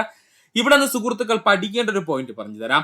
സുഹൃത്തുക്കളെ, അക്ഷാംശം എന്ന് പറഞ്ഞു കഴിഞ്ഞാൽ അത് വടക്ക് നോക്കി സഞ്ചരിക്കുന്നു എന്നങ്ങ് കാണാതെ പഠിച്ചു വെക്കുക. അക്ഷാംശമാണ് ചോദിക്കുന്നതെങ്കിൽ അത് വടക്ക് നോക്കി സഞ്ചരിക്കുന്ന രേഖകളാണ് എന്നങ്ങ് പഠിക്കുക. അക്ഷാംശം എന്ന് പറഞ്ഞു കഴിഞ്ഞാൽ വടക്ക് നോക്കി പോകുന്ന രേഖകളാണ് എന്നങ്ങ് പഠിക്കുക. രേഖാംശമാണ് എങ്കിൽ അത് കിഴക്ക് നോക്കി പോകുന്ന രേഖകളാണെന്ന് പഠിക്കുക. രേഖാംശ രേഖകൾ എങ്ങോട്ടാണ് നോക്കി പോകുന്നത്? കിഴക്ക് നോക്കി പോകുന്ന രേഖകളാണെന്ന് പഠിക്കുക. ബുദ്ധിമുട്ടില്ലല്ലോ സുഹൃത്തുക്കളെ. അക്ഷാംശ രേഖകൾ എന്ന് പറഞ്ഞു കഴിഞ്ഞാൽ വടക്കോട്ട് നോക്കി പോകുന്ന രേഖകളാണ്. രേഖാംശ രേഖകൾ എന്ന് പറഞ്ഞു കഴിഞ്ഞാൽ കിഴക്കോട്ട് നോക്കി പോകുന്നതാണ്. ഇനി നമുക്ക് ഇന്ത്യയുടെ അക്ഷാംശ വ്യാപ്തി എത്രയെന്ന് പഠിക്കാം. 8 ഡിഗ്രി 4 മിനിറ്റ് വടക്ക് മുതൽ അല്ലെങ്കിൽ നോർത്ത് മുതൽ 37 ഡിഗ്രി 6 മിനിറ്റ് വടക്ക് വരെ അല്ലെങ്കിൽ നോർത്ത് വരെയാണ്. 8 ഡിഗ്രി 4 മിനിറ്റ് നോർത്ത് മുതൽ 37 ഡിഗ്രി 6 മിനിറ്റ് നോർത്ത് വരെയാണ് ഇന്ത്യയുടെ അക്ഷാംശ വ്യാപ്തി എന്ന് പറയുന്നത്. ഒന്നുകൂടി പറയുവാണേ, ഇന്ത്യയുടെ അക്ഷാംശ വ്യാപ്തി എത്രയാണെന്ന് ചോദിച്ചാൽ 8 ഡിഗ്രി 4 മിനിറ്റ് വടക്ക് മുതൽ 37 ഡിഗ്രി 6 മിനിറ്റ് വടക്ക് വരെയാണ്. ഇന്ത്യയുടെ രേഖാംശ വ്യാപ്തി എത്രയെന്ന് ചോദിച്ചു കഴിഞ്ഞാൽ അത് 68 ഡിഗ്രി 7 മിനിറ്റ് കിഴക്ക് മുതൽ 97 ഡിഗ്രി 25 മിനിറ്റ് കിഴക്ക് വരെയാണ്. ഇന്ത്യയുടെ രേഖാംശ വ്യാപ്തി എത്രയെന്ന് ചോദിച്ചാൽ 68 ഡിഗ്രി 7 മിനിറ്റ് കിഴക്ക് അല്ലെങ്കിൽ ഈസ്റ്റ് മുതൽ 97°25' ഈസ്റ്റ് വരെയാണ് അല്ലെങ്കിൽ കിഴക്ക് വരെയാണ് എന്ന് പഠിച്ചു വെക്കുക. ഇനി ഇത് പഠിക്കാൻ ബുദ്ധിമുട്ടുള്ള സുഹൃത്തുക്കൾക്ക് വേണ്ടിയിട്ട് ഒരു സിമ്പിൾ ഐഡിയ പറഞ്ഞു തരാം. ഇങ്ങനെ പഠിക്കാൻ പറ്റുന്ന സുഹൃത്തുക്കൾ ഇങ്ങനെ തന്നെ പഠിക്കുക, അതാണ് നല്ലത്. എന്നാലും ഇത് എക്സാം ഹാളിൽ എത്തുമ്പോൾ കൺഫ്യൂഷൻ ഉണ്ടാവുന്നുണ്ടെങ്കിൽ സുഹൃത്തുക്കൾ പഠിച്ചു വെക്കുക. ഇത്രയേ ഉള്ളൂ. 8 എഴുതാൻ സുഹൃത്തുക്കൾക്ക് ബുദ്ധിമുട്ടൊന്നുമില്ലല്ലോ സുഹൃത്തുക്കളെ. 8 ഡിഗ്രി. നമ്മുടെ മനുഷ്യന്റെ ശരാശരി താപനില എത്രയാണ്? മനുഷ്യന്റെ ശരീരത്തിന് ശരാശരി താപനില 37 ഡിഗ്രി ആണല്ലേ. നമ്മൾ 8 ഡിഗ്രി കിട്ടി, നമുക്ക് 37 ഡിഗ്രി കിട്ടി. ഇനി ഒന്നുമില്ല, ഈ 8 നമ്മൾ ഒന്നുകൂടി താഴേക്ക് എഴുതുന്നു. 8 ഡിഗ്രി നമ്മൾ അതുപോലെ തന്നെ എഴുതി. അതുപോലെ തന്നെ ഈ 7 ഡിഗ്രി ഉണ്ടല്ലോ, അവനെ നമ്മൾ എന്ത് ചെയ്തു? താഴേക്ക് എഴുതി. അതുപോലെ തന്നെ ഒരു വ്യത്യാസവും ഇല്ല. 8 ഡിഗ്രി അതുപോലെ താഴോട്ട് എഴുതി. 7 ഡിഗ്രി അതുപോലെ തന്നെ നമ്മൾ എന്ത് ചെയ്തു? താഴേക്ക് എഴുതി. ഇനി എന്താ ചെയ്യാനുള്ളതെന്ന് ചോദിച്ചു കഴിഞ്ഞാൽ സുഹൃത്തുക്കൾ ശ്രദ്ധിക്കുക. ഈ കിടക്കുന്ന 3 കണ്ടോ സുഹൃത്തുക്കളെ, ആ 3നെ 2 കൊണ്ട് ഗുണിച്ചതിന് ശേഷം ഈ 8ന് ഇപ്പുറത്തായിട്ട് എഴുതുക. അപ്പോ നമുക്ക് 3 ഗുണം 2 എത്രയാണ്? 6 കിട്ടി. അതുപോലെ തന്നെ ഈ 3നെ 3 കൊണ്ട് ഗുണിച്ച് നേരെ താഴേക്ക് എഴുതുക. അപ്പോൾ നമുക്ക് എത്ര കിട്ടി? 3 ഗുണം 3 9 ലഭിച്ചു. ഇത്രയും സുഹൃത്തുക്കൾക്ക് മനസ്സിലായേ? ഈസി ആണ്. ആദ്യം നമ്മൾ 8 എന്ന് എഴുതി. അതിനുശേഷം ശരീരത്തിന്റെ സാധാരണ താപനില എത്രയെന്ന് ചോദിച്ചാൽ 37 ഡിഗ്രി, അതെഴുതി. എന്നിട്ട് 8 ഡിഗ്രി നമ്മൾ അതുപോലെ താഴേക്ക് എഴുതി. 7 ഡിഗ്രി അതുപോലെ നമ്മൾ താഴേക്ക് എഴുതി. അതിനുശേഷം നമ്മൾ എന്താ ചെയ്തത്? 37 ഡിഗ്രിയിലെ 3നെ 2 കൊണ്ട് ഗുണിച്ച് താഴേക്ക് എഴുതിയ 8ന് തൊട്ടു മുമ്പ് 6 എന്ന് എഴുതി. അതുപോലെ തന്നെ 3നെ 3 കൊണ്ട് ഗുണിച്ച് നേരെ താഴെ എഴുതി. അപ്പോൾ നമുക്ക് 68 ഡിഗ്രി 97 ഡിഗ്രി എന്നും കിട്ടി. ഇനി രണ്ടാം ഭാഗത്തിൽ നമുക്ക് എന്താണ് ചെയ്യാനുള്ളതെന്ന് ചോദിച്ചു കഴിഞ്ഞാൽ സുഹൃത്തുക്കൾ ശ്രദ്ധിക്കുക. 8ന് തൊട്ടടുത്ത് ഞാൻ 4 എഴുതുന്നു. അതുപോലെ 97ന് തൊട്ടടുത്ത് ഞാൻ 5 എഴുതുന്നു. അതുപോലെ 37ന് തൊട്ടടുത്ത് ഞാൻ 6 എഴുതുന്നു. അതുപോലെ തന്നെ 68ന് തൊട്ടടുത്ത് ഞാൻ 7 എഴുതുന്നു. ഞാൻ എഴുതിപ്പോയ രീതി സുഹൃത്തുക്കൾ മനസ്സിലായല്ലോ. 4ന്റെ നേരെ ഓപ്പോസിറ്റ് 5 എഴുതി. 5ന്റെ നേരെ മുകളിലേക്ക് ഞാൻ 6 എഴുതി. 6ന്റെ നേരെ ഓപ്പോസിറ്റ് ആയിട്ട് ഞാൻ എന്ത് ചെയ്തു? 7 എഴുതി. കണ്ടോ സുഹൃത്തുക്കളെ? 8ന്റെ തൊട്ടടുത്ത് ഞാൻ 4 എഴുതി. അതിനുശേഷം 4ന്റെ ഓപ്പോസിറ്റ് ഞാൻ എന്ത് ചെയ്തു? 5 എഴുതി. 5ന്റെ നേരെ മുകളിലായിട്ട് ഞാൻ 6 എഴുതി. 6ന്റെ ഓപ്പോസിറ്റ് ഞാൻ എന്ത് എഴുതി? 7 എഴുതി. ഇതോടുകൂടി നമ്മുടെ ഇന്ത്യയുടെ അക്ഷാംശ വ്യാപ്തിയും രേഖാംശ വ്യാപ്തിയും നമ്മൾ പഠിച്ചു കഴിഞ്ഞു. അക്ഷാംശ വ്യാപ്തി ആണ് എന്ന് ചോദിക്കുന്നെങ്കിൽ അപ്പോഴേ നോർത്ത് എന്ന് മാർക്ക് ചെയ്യുക. രേഖാംശ വ്യാപ്തി ആണെങ്കിൽ അപ്പോഴേ ഈസ്റ്റ് എന്ന് മാർക്ക് ചെയ്യുക. ഇനി നമുക്ക് ആകെ ഇതിനകത്ത് ബാക്കിയുള്ളത് ഒരു 2 മാത്രമാണുള്ളത്. അത് 97ന് ശേഷം നമ്മൾ എന്ത് ചെയ്യുക? ആഡ് ചെയ്യുക. നമ്മുടെ പരിപാടി കഴിഞ്ഞു. അപ്പോൾ ഇന്ത്യയുടെ അക്ഷാംശ വ്യാപ്തി എത്രയെന്ന് ചോദിച്ചാൽ 8 ഡിഗ്രി 4 മിനിറ്റ് നോർത്ത് മുതൽ 37 ഡിഗ്രി 6 മിനിറ്റ് നോർത്ത് വരെയാണ്. അതുപോലെ തന്നെ ഇന്ത്യയുടെ രേഖാംശ വ്യാപ്തി ചോദിച്ചു കഴിഞ്ഞാൽ 68 ഡിഗ്രി 7 മിനിറ്റ് ഈസ്റ്റ് മുതൽ 97 ഡിഗ്രി 25 മിനിറ്റ് ഈസ്റ്റ് വരെയാണ്. ഇത് ബുദ്ധിമുട്ടുള്ള സുഹൃത്തുക്കൾ മാത്രം നമ്മൾ പറഞ്ഞ ഐഡിയയിലൂടെ സഞ്ചരിക്കുക. ഇല്ലാത്ത സുഹൃത്തുക്കൾ ഡയറക്റ്റ് ആയിട്ട് തന്നെ പഠിച്ച് എഴുതാനായിട്ട് ശ്രമിക്കുക. നമുക്ക് അടുത്ത ഭാഗത്തിലേക്ക് പോകാം. അടുത്തതായി നമ്മൾ നോക്കാൻ പോകുന്നത് ഇന്ത്യയുമായി അതിർത്തി പങ്കിടുന്ന രാജ്യങ്ങളാണ്. ഇന്ത്യയുമായി അതിർത്തി പങ്കിടുന്ന രാജ്യങ്ങളുടെ എണ്ണം 9 ആണ്. ഇന്ത്യയുമായി അതിർത്തി പങ്കിടുന്ന രാജ്യങ്ങളുടെ എണ്ണം എത്രയാണ് സുഹൃത്തുക്കളെ? 9 ആണ്. ഇന്ത്യയുടെ കരയതിർത്തി പങ്കിടുന്ന രാജ്യങ്ങളുടെ എണ്ണം 7 ആണ്. ഇന്ത്യയുമായി കരയതിർത്തി പങ്കിടുന്ന രാജ്യങ്ങളുടെ എണ്ണം എത്രയാണ് സുഹൃത്തുക്കളെ? 7 ആണ്. അപ്പോ ഇന്ത്യയുമായി അതിർത്തി പങ്കിടുന്ന രാജ്യങ്ങൾ എത്രയുണ്ടെന്ന് ചോദിച്ചാൽ അത് 9ഉം ഇന്ത്യയുമായി കരയതിർത്തി പങ്കിടുന്ന രാജ്യങ്ങളുടെ എണ്ണം ചോദിച്ചാൽ അത് 7ഉമാണ്. വ്യക്തമായിട്ട് പഠിക്കുക. ബാക്കി 2 രാജ്യങ്ങള് സമുദ്രമായിട്ടാണ് അതിർത്തി പങ്കിടുന്നത്, പഠിക്കുക. ഇന്ത്യയുമായി കരയതിർത്തി പങ്കിടുന്ന രാജ്യങ്ങൾ ഏതൊക്കെയെന്ന് ചോദിച്ചാൽ പാകിസ്ഥാൻ, അഫ്ഗാനിസ്ഥാൻ, ബംഗ്ലാദേശ്, ചൈന, മ്യാൻമർ, നേപ്പാൾ, ഭൂട്ടാൻ എന്നിവയാണ്. ആരൊക്കെയാ സുഹൃത്തുക്കളെ? പാകിസ്ഥാൻ, അഫ്ഗാനിസ്ഥാൻ, ബംഗ്ലാദേശ്, ചൈന, മ്യാൻമർ, നേപ്പാൾ, ഭൂട്ടാൻ എന്നിവയാണ്. ഇനി ഇത് പഠിക്കാൻ ബുദ്ധിമുട്ടുള്ള സുഹൃത്തുക്കൾക്ക് വേണ്ടിയിട്ട് ഒരു കോഡ് നമ്മൾ ഇവിടെ അറേഞ്ച് ചെയ്തിട്ടുണ്ട്. ഇത് വ്യക്തമായിട്ട് പഠിക്കണം. ഒത്തിരി ക്വസ്റ്റ്യൻ പേപ്പറുകൾ കണ്ടിരുന്നു. ഇത് പഠിക്കാനായിട്ടുള്ള കോഡ് എന്ന് പറഞ്ഞിട്ടെ, CPM-നെ ഭൂട്ടാനിൽ ബാൻ ചെയ്തു എന്നങ്ങ് പഠിക്കുക. CPM-നെ ഭൂട്ടാനിൽ ബാൻ ചെയ്തു എന്നങ്ങ് പഠിക്കുക. കോഡിന് വേണ്ടി മാത്രം പറയുവാണ്. CPM-നെ ഭൂട്ടാനിൽ ബാൻ ചെയ്തു എന്നങ്ങ് പഠിക്കുക. ഇതിൽ C എന്ന് പറഞ്ഞു കഴിഞ്ഞാൽ ചൈന, P എന്ന് പറഞ്ഞു കഴിഞ്ഞാൽ പാകിസ്ഥാൻ, M എന്ന് പറഞ്ഞു കഴിഞ്ഞാൽ മ്യാൻമർ, ഭൂട്ടാൻ എന്ന് പറഞ്ഞാൽ ഭൂട്ടാൻ തന്നെയാണ്. അതുപോലെ B എന്ന് പറഞ്ഞു കഴിഞ്ഞാൽ ബംഗ്ലാദേശ്, A എന്ന് പറഞ്ഞു കഴിഞ്ഞാൽ അത് അഫ്ഗാനിസ്ഥാൻ ആണ്, N എന്ന് പറഞ്ഞു കഴിഞ്ഞാൽ അത് നേപ്പാൾ ആണ്. ഒന്നുകൂടി പറയുവാണേ, ഇന്ത്യയിൽ കരയതിർത്തി പങ്കിടുന്ന രാജ്യങ്ങളുടെ എണ്ണം ചോദിച്ചാൽ 7 ആണ്. അവ ഏതൊക്കെയാണ്? പാകിസ്ഥാൻ, അഫ്ഗാനിസ്ഥാൻ, ബംഗ്ലാദേശ്, ചൈന, മ്യാൻമർ, നേപ്പാൾ, ഭൂട്ടാൻ എന്നിവയാണ്. ഇത് പഠിക്കാൻ ഡൗട്ടുള്ള സുഹൃത്തുക്കൾ ജസ്റ്റ് ഒന്ന് ഓർത്തു വെച്ചിരിക്കുക. നമ്മുടെ കോഡ് CPM-നെ ഭൂട്ടാനിൽ ബാൻ ചെയ്തു എന്നങ്ങ് പഠിക്കുക. ഇതിൽ C എന്ന് പറഞ്ഞു കഴിഞ്ഞാൽ ചൈന, P എന്ന് പറഞ്ഞു കഴിഞ്ഞാൽ പാകിസ്ഥാൻ, M എന്ന് പറഞ്ഞു കഴിഞ്ഞാൽ മ്യാൻമർ ആണ്, ഭൂട്ടാൻ എന്ന് പറഞ്ഞാൽ നമ്മുടെ ഭൂട്ടാൻ രാജ്യം തന്നെയാണ്, B എന്ന് പറഞ്ഞു കഴിഞ്ഞാൽ ബംഗ്ലാദേശ്, A എന്ന് പറഞ്ഞു കഴിഞ്ഞാൽ അഫ്ഗാനിസ്ഥാൻ, N എന്ന് പറഞ്ഞു കഴിഞ്ഞാൽ നേപ്പാള്. ഇത് പഠിക്കാൻ ബുദ്ധിമുട്ടുള്ള സുഹൃത്തുക്കളെ ഈ ഭാഗം പഠിക്കുക. ഇന്ത്യയുമായി സമുദ്ര അതിർത്തി പങ്കിടുന്ന രാജ്യങ്ങൾ ശ്രീലങ്കയും മാലിദ്വീപുമാണ്. ഇന്ത്യയുമായി സമുദ്ര അതിർത്തി പങ്കിടുന്ന രാജ്യങ്ങൾ ചോദിച്ചാൽ അത് ശ്രീലങ്കയും മാലിദ്വീപുമാണ്. ആരൊക്കെയാണ്? ശ്രീലങ്കയും മാലിദ്വീപുമാണ്. ഇന്ത്യയുടെ ഏറ്റവും വലിയ അയൽ രാജ്യം ചൈനയാണ്. ഇന്ത്യയുടെ ഏറ്റവും വലിയ അയൽ രാജ്യം എന്നറിയപ്പെടുന്നത് ചൈനയാണ്. 100-ൽ കൂടുതൽ തവണ PSC റിപ്പീറ്റ് ആയി ചോദിച്ച ചോദ്യം സുഹൃത്തുക്കൾക്ക് തെറ്റുന്ന പോയിന്റ് ആണ്, ശ്രദ്ധിച്ച് പഠിക്കുക. ഇന്ത്യയുടെ ഏറ്റവും വലിയ അയൽ രാജ്യം എന്നറിയപ്പെടുന്നത് ചൈനയാണ്. ഇന്ത്യയുടെ ഏറ്റവും ചെറിയ അയൽ രാജ്യം മാലിദ്വീപാണ്. പഠിച്ചോളണേ, ഇന്ത്യയുടെ ഏറ്റവും ചെറിയ അയൽ രാജ്യം ആരാണ്? മാലിദ്വീപാണ്, അല്ലാതെ ഭൂട്ടാൻ അല്ല. ഇന്ത്യയുടെ ഏറ്റവും ചെറിയ അയൽ രാജ്യം ഏതാണ്? മാലിദ്വീപും. ഇന്ത്യയിലെ ഏറ്റവും വലിയ അയൽ രാജ്യം ചോദിച്ചു കഴിഞ്ഞാൽ ചൈനയാണ്. ഇതിൽ ഇന്ത്യയുടെ ഏറ്റവും വലിയ അയൽ രാജ്യം ചോദിച്ചാൽ ഓപ്ഷനിൽ പാകിസ്ഥാൻ എന്നും, അതുപോലെ തന്നെ ഇന്ത്യയിലെ ഏറ്റവും ചെറിയ അയൽ രാജ്യം ചോദിച്ചു കഴിഞ്ഞാൽ അതിനകത്ത് ഭൂട്ടാനും കാണും. ഇത് രണ്ടും സുഹൃത്തുക്കൾ ആൻസർ കൊടുക്കരുത്, തെറ്റാണ്. ക്വസ്റ്റ്യൻ വ്യക്തമായി വായിച്ച് മനസ്സിലാക്കുക.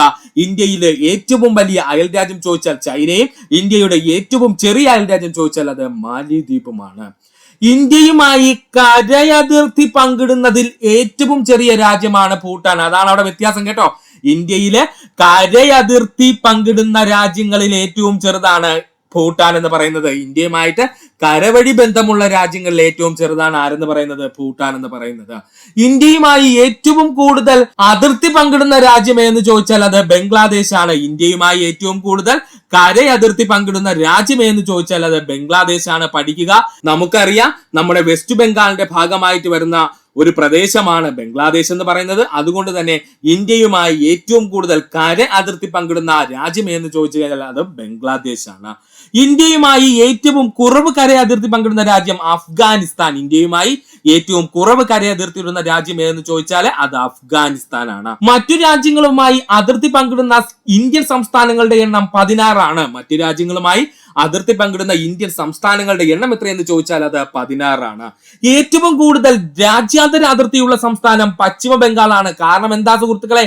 ഇന്ത്യയിൽ ഏറ്റവും കൂടുതൽ കര അതിർത്തി പങ്കിടുന്ന രാജ്യം എന്ന് പറയുന്നത് നമ്മുടെ ബംഗ്ലാദേശ് ആണ്. ഈ ബംഗ്ലാദേശ് എവിടെയാണ് സ്ഥിതി ചെയ്യുന്നത്? വെസ്റ്റ് ബംഗാളിനോട് ചേർന്നാണ് സ്ഥിതി ചെയ്യുന്നത്. അതുകൊണ്ടാണ് ഏറ്റവും കൂടുതൽ രാജ്യാന്തര അതിർത്തി, രാജ്യങ്ങൾ തമ്മിലുള്ള അതിർത്തി ഉള്ള സംസ്ഥാനം എന്ന് ചോദിച്ചു കഴിഞ്ഞാൽ അത് പശ്ചിമ ബംഗാളായിട്ട് മാറിയത്.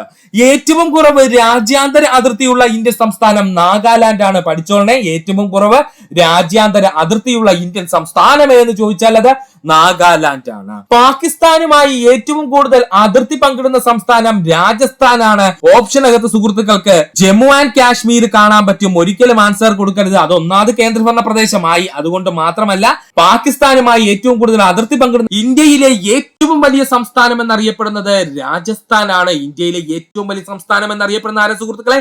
രാജസ്ഥാനാണ്. ഇന്ത്യയിലെ വലിയ 5 സംസ്ഥാനങ്ങൾ നമ്മളെങ്കിൽ പഠിച്ചു വച്ചിരിക്കണം. ഇമ്പോർട്ടന്റ് ആണ്. ഇന്ത്യയിലെ വലിയ 5 സംസ്ഥാനങ്ങൾ നമ്മൾ പഠിച്ചു വച്ചിരിക്കണം. കാരണം PSCയുടെ ഇപ്പോഴത്തെ ട്രെൻഡിങ്ങിൽ വരുന്ന ചോദ്യമാണ്. താഴെ പറയുന്ന സംസ്ഥാനങ്ങളെ വലിപ്പത്തിന് അടിസ്ഥാനത്തിൽ ആരോഹണ ക്രമത്തിലോ അവരോഹണ ക്രമത്തിലോ ഒക്കെ ക്രമപ്പെടുത്താനായിട്ട് ചോദിക്കും. അപ്പോൾ നമ്മൾ അവിടെ ഇരുന്ന് ഡൗട്ട് ആകും. അതുകൊണ്ട് സുഹൃത്തുക്കൾ വ്യക്തമായിട്ട് പഠിക്കുക. ഇന്ത്യയിലെ വലിയ 5 സംസ്ഥാനങ്ങൾ നമ്മൾ ഇവിടെ അങ്ങ് പഠിക്കാൻ പോവുകയാണ്. ഇന്ത്യയിലെ ഏറ്റവും വലിയ സംസ്ഥാനം രാജസ്ഥാൻ, അത് കഴിഞ്ഞാൽ മധ്യപ്രദേശ്, അതിനുശേഷം മഹാരാഷ്ട്ര, അതിനുശേഷം ഉത്തർപ്രദേശ്, അതിനുശേഷം ഗുജറാത്ത്. അപ്പോ ഇന്ത്യയിലെ ഏറ്റവും വലിയ സംസ്ഥാനം എന്നറിയപ്പെടുന്നത് രാജസ്ഥാൻ, അത് കഴിഞ്ഞാൽ മധ്യപ്രദേശ്, അതിനുശേഷം മഹാരാഷ്ട്ര, പിന്നെ ഉത്തർപ്രദേശ്, ഗുജറാത്ത് എന്നിങ്ങനെയാണ് പോകുന്നത്. ഇത് പഠിക്കാൻ ബുദ്ധിമുട്ടുള്ള സുഹൃത്തുക്കൾക്ക് വേണ്ടി ഒരു ഈസി കോഡ് പറഞ്ഞു തരാം. RM മഹാൻ UG പാസ്സായി എന്നങ്ങ് പഠിക്കുക. RM മഹാൻ UG പാസ്സായി എന്നങ്ങ് പഠിക്കുക. ഇന്ത്യയിലെ വലിയ സംസ്ഥാനങ്ങളുടെ കൃത്യമായ ക്രമത്തിലാണ് പറഞ്ഞിരിക്കുന്നത്. RM മഹാൻ UG പാസ്സായി എന്നങ്ങ് പഠിക്കുക. R എന്ന് പറഞ്ഞു കഴിഞ്ഞാൽ രാജസ്ഥാൻ, M എന്ന് പറഞ്ഞു കഴിഞ്ഞാൽ മധ്യപ്രദേശ്, മഹാൻ എന്ന് പറഞ്ഞു കഴിഞ്ഞാൽ മഹാരാഷ്ട്ര, U എന്ന് പറഞ്ഞു കഴിഞ്ഞാൽ ഉത്തർപ്രദേശ്, G എന്ന് പറഞ്ഞു കഴിഞ്ഞാൽ ഗുജറാത്ത്. പഠിക്കാൻ പാടില്ല സുഹൃത്തുക്കളെ. കോഡ് ഒന്നുകൂടി പറയുവാണ്. RM മഹാൻ UG പാസ്സായി എന്നങ്ങ് പഠിക്കുക. R എന്ന് പറഞ്ഞു കഴിഞ്ഞാൽ രാജസ്ഥാൻ, M എന്ന് പറഞ്ഞു കഴിഞ്ഞാൽ മധ്യപ്രദേശ്, അതുപോലെ മഹാൻ എന്ന് പറഞ്ഞു കഴിഞ്ഞാൽ മഹാരാഷ്ട്ര, U എന്ന് പറഞ്ഞു കഴിഞ്ഞാൽ ഉത്തർപ്രദേശ്, G എന്ന് പറഞ്ഞു കഴിഞ്ഞാൽ ഗുജറാത്ത്. ലോക വനവിസ്തൃതിയിൽ ഇന്ത്യയുടെ സ്ഥാനം 10. ലോക വനവിസ്തൃതിയിൽ ഇന്ത്യയുടെ സ്ഥാനം എത്രയാ സുഹൃത്തുക്കളെ?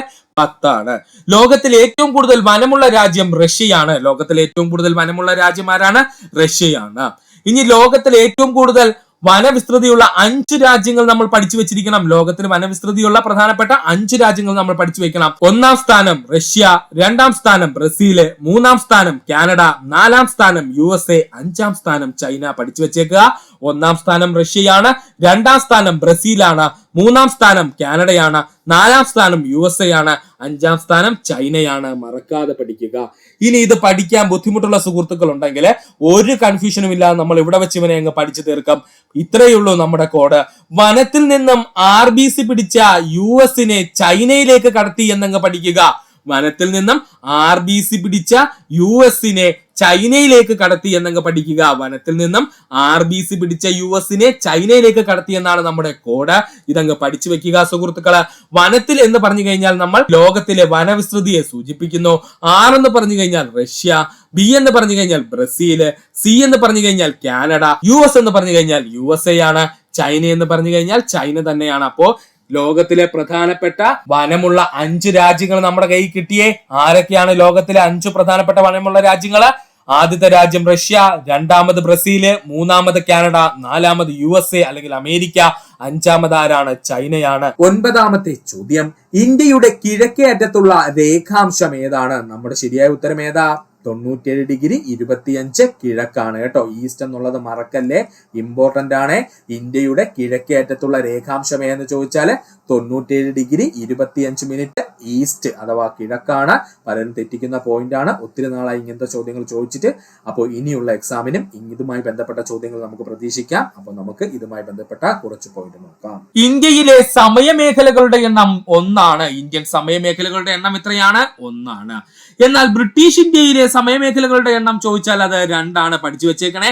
ഇന്ത്യയിലെ സമയമേഖലകളുടെ എണ്ണം ചോദിച്ചാൽ അത് 1, ബ്രിട്ടീഷ് ഇന്ത്യയിലെ സമയമേഖലകളുടെ എണ്ണം ചോദിച്ചു കഴിഞ്ഞാൽ അത് 2. ഇന്ത്യയുടെ മാനക രേഖാംശ രേഖ എന്നറിയപ്പെടുന്നത് 82 ഡിഗ്രി ഈസ്റ്റ് രേഖാംശ രേഖയാണ്. രേഖാംശ രേഖയാണെങ്കിൽ എങ്ങോട്ട് പോകണം? കിഴക്കോട്ട് പോകണം എന്ന് നമ്മൾ ഓൾറെഡി പറഞ്ഞു കഴിഞ്ഞു. അപ്പോൾ ഇന്ത്യയുടെ മാനക രേഖാംശ രേഖ എത്രയെന്ന് ചോദിച്ചാൽ അത് 82 ഡിഗ്രി 5 മിനിറ്റ് ഈസ്റ്റ് ആണ് അല്ലെങ്കിൽ കിഴക്കാണ്.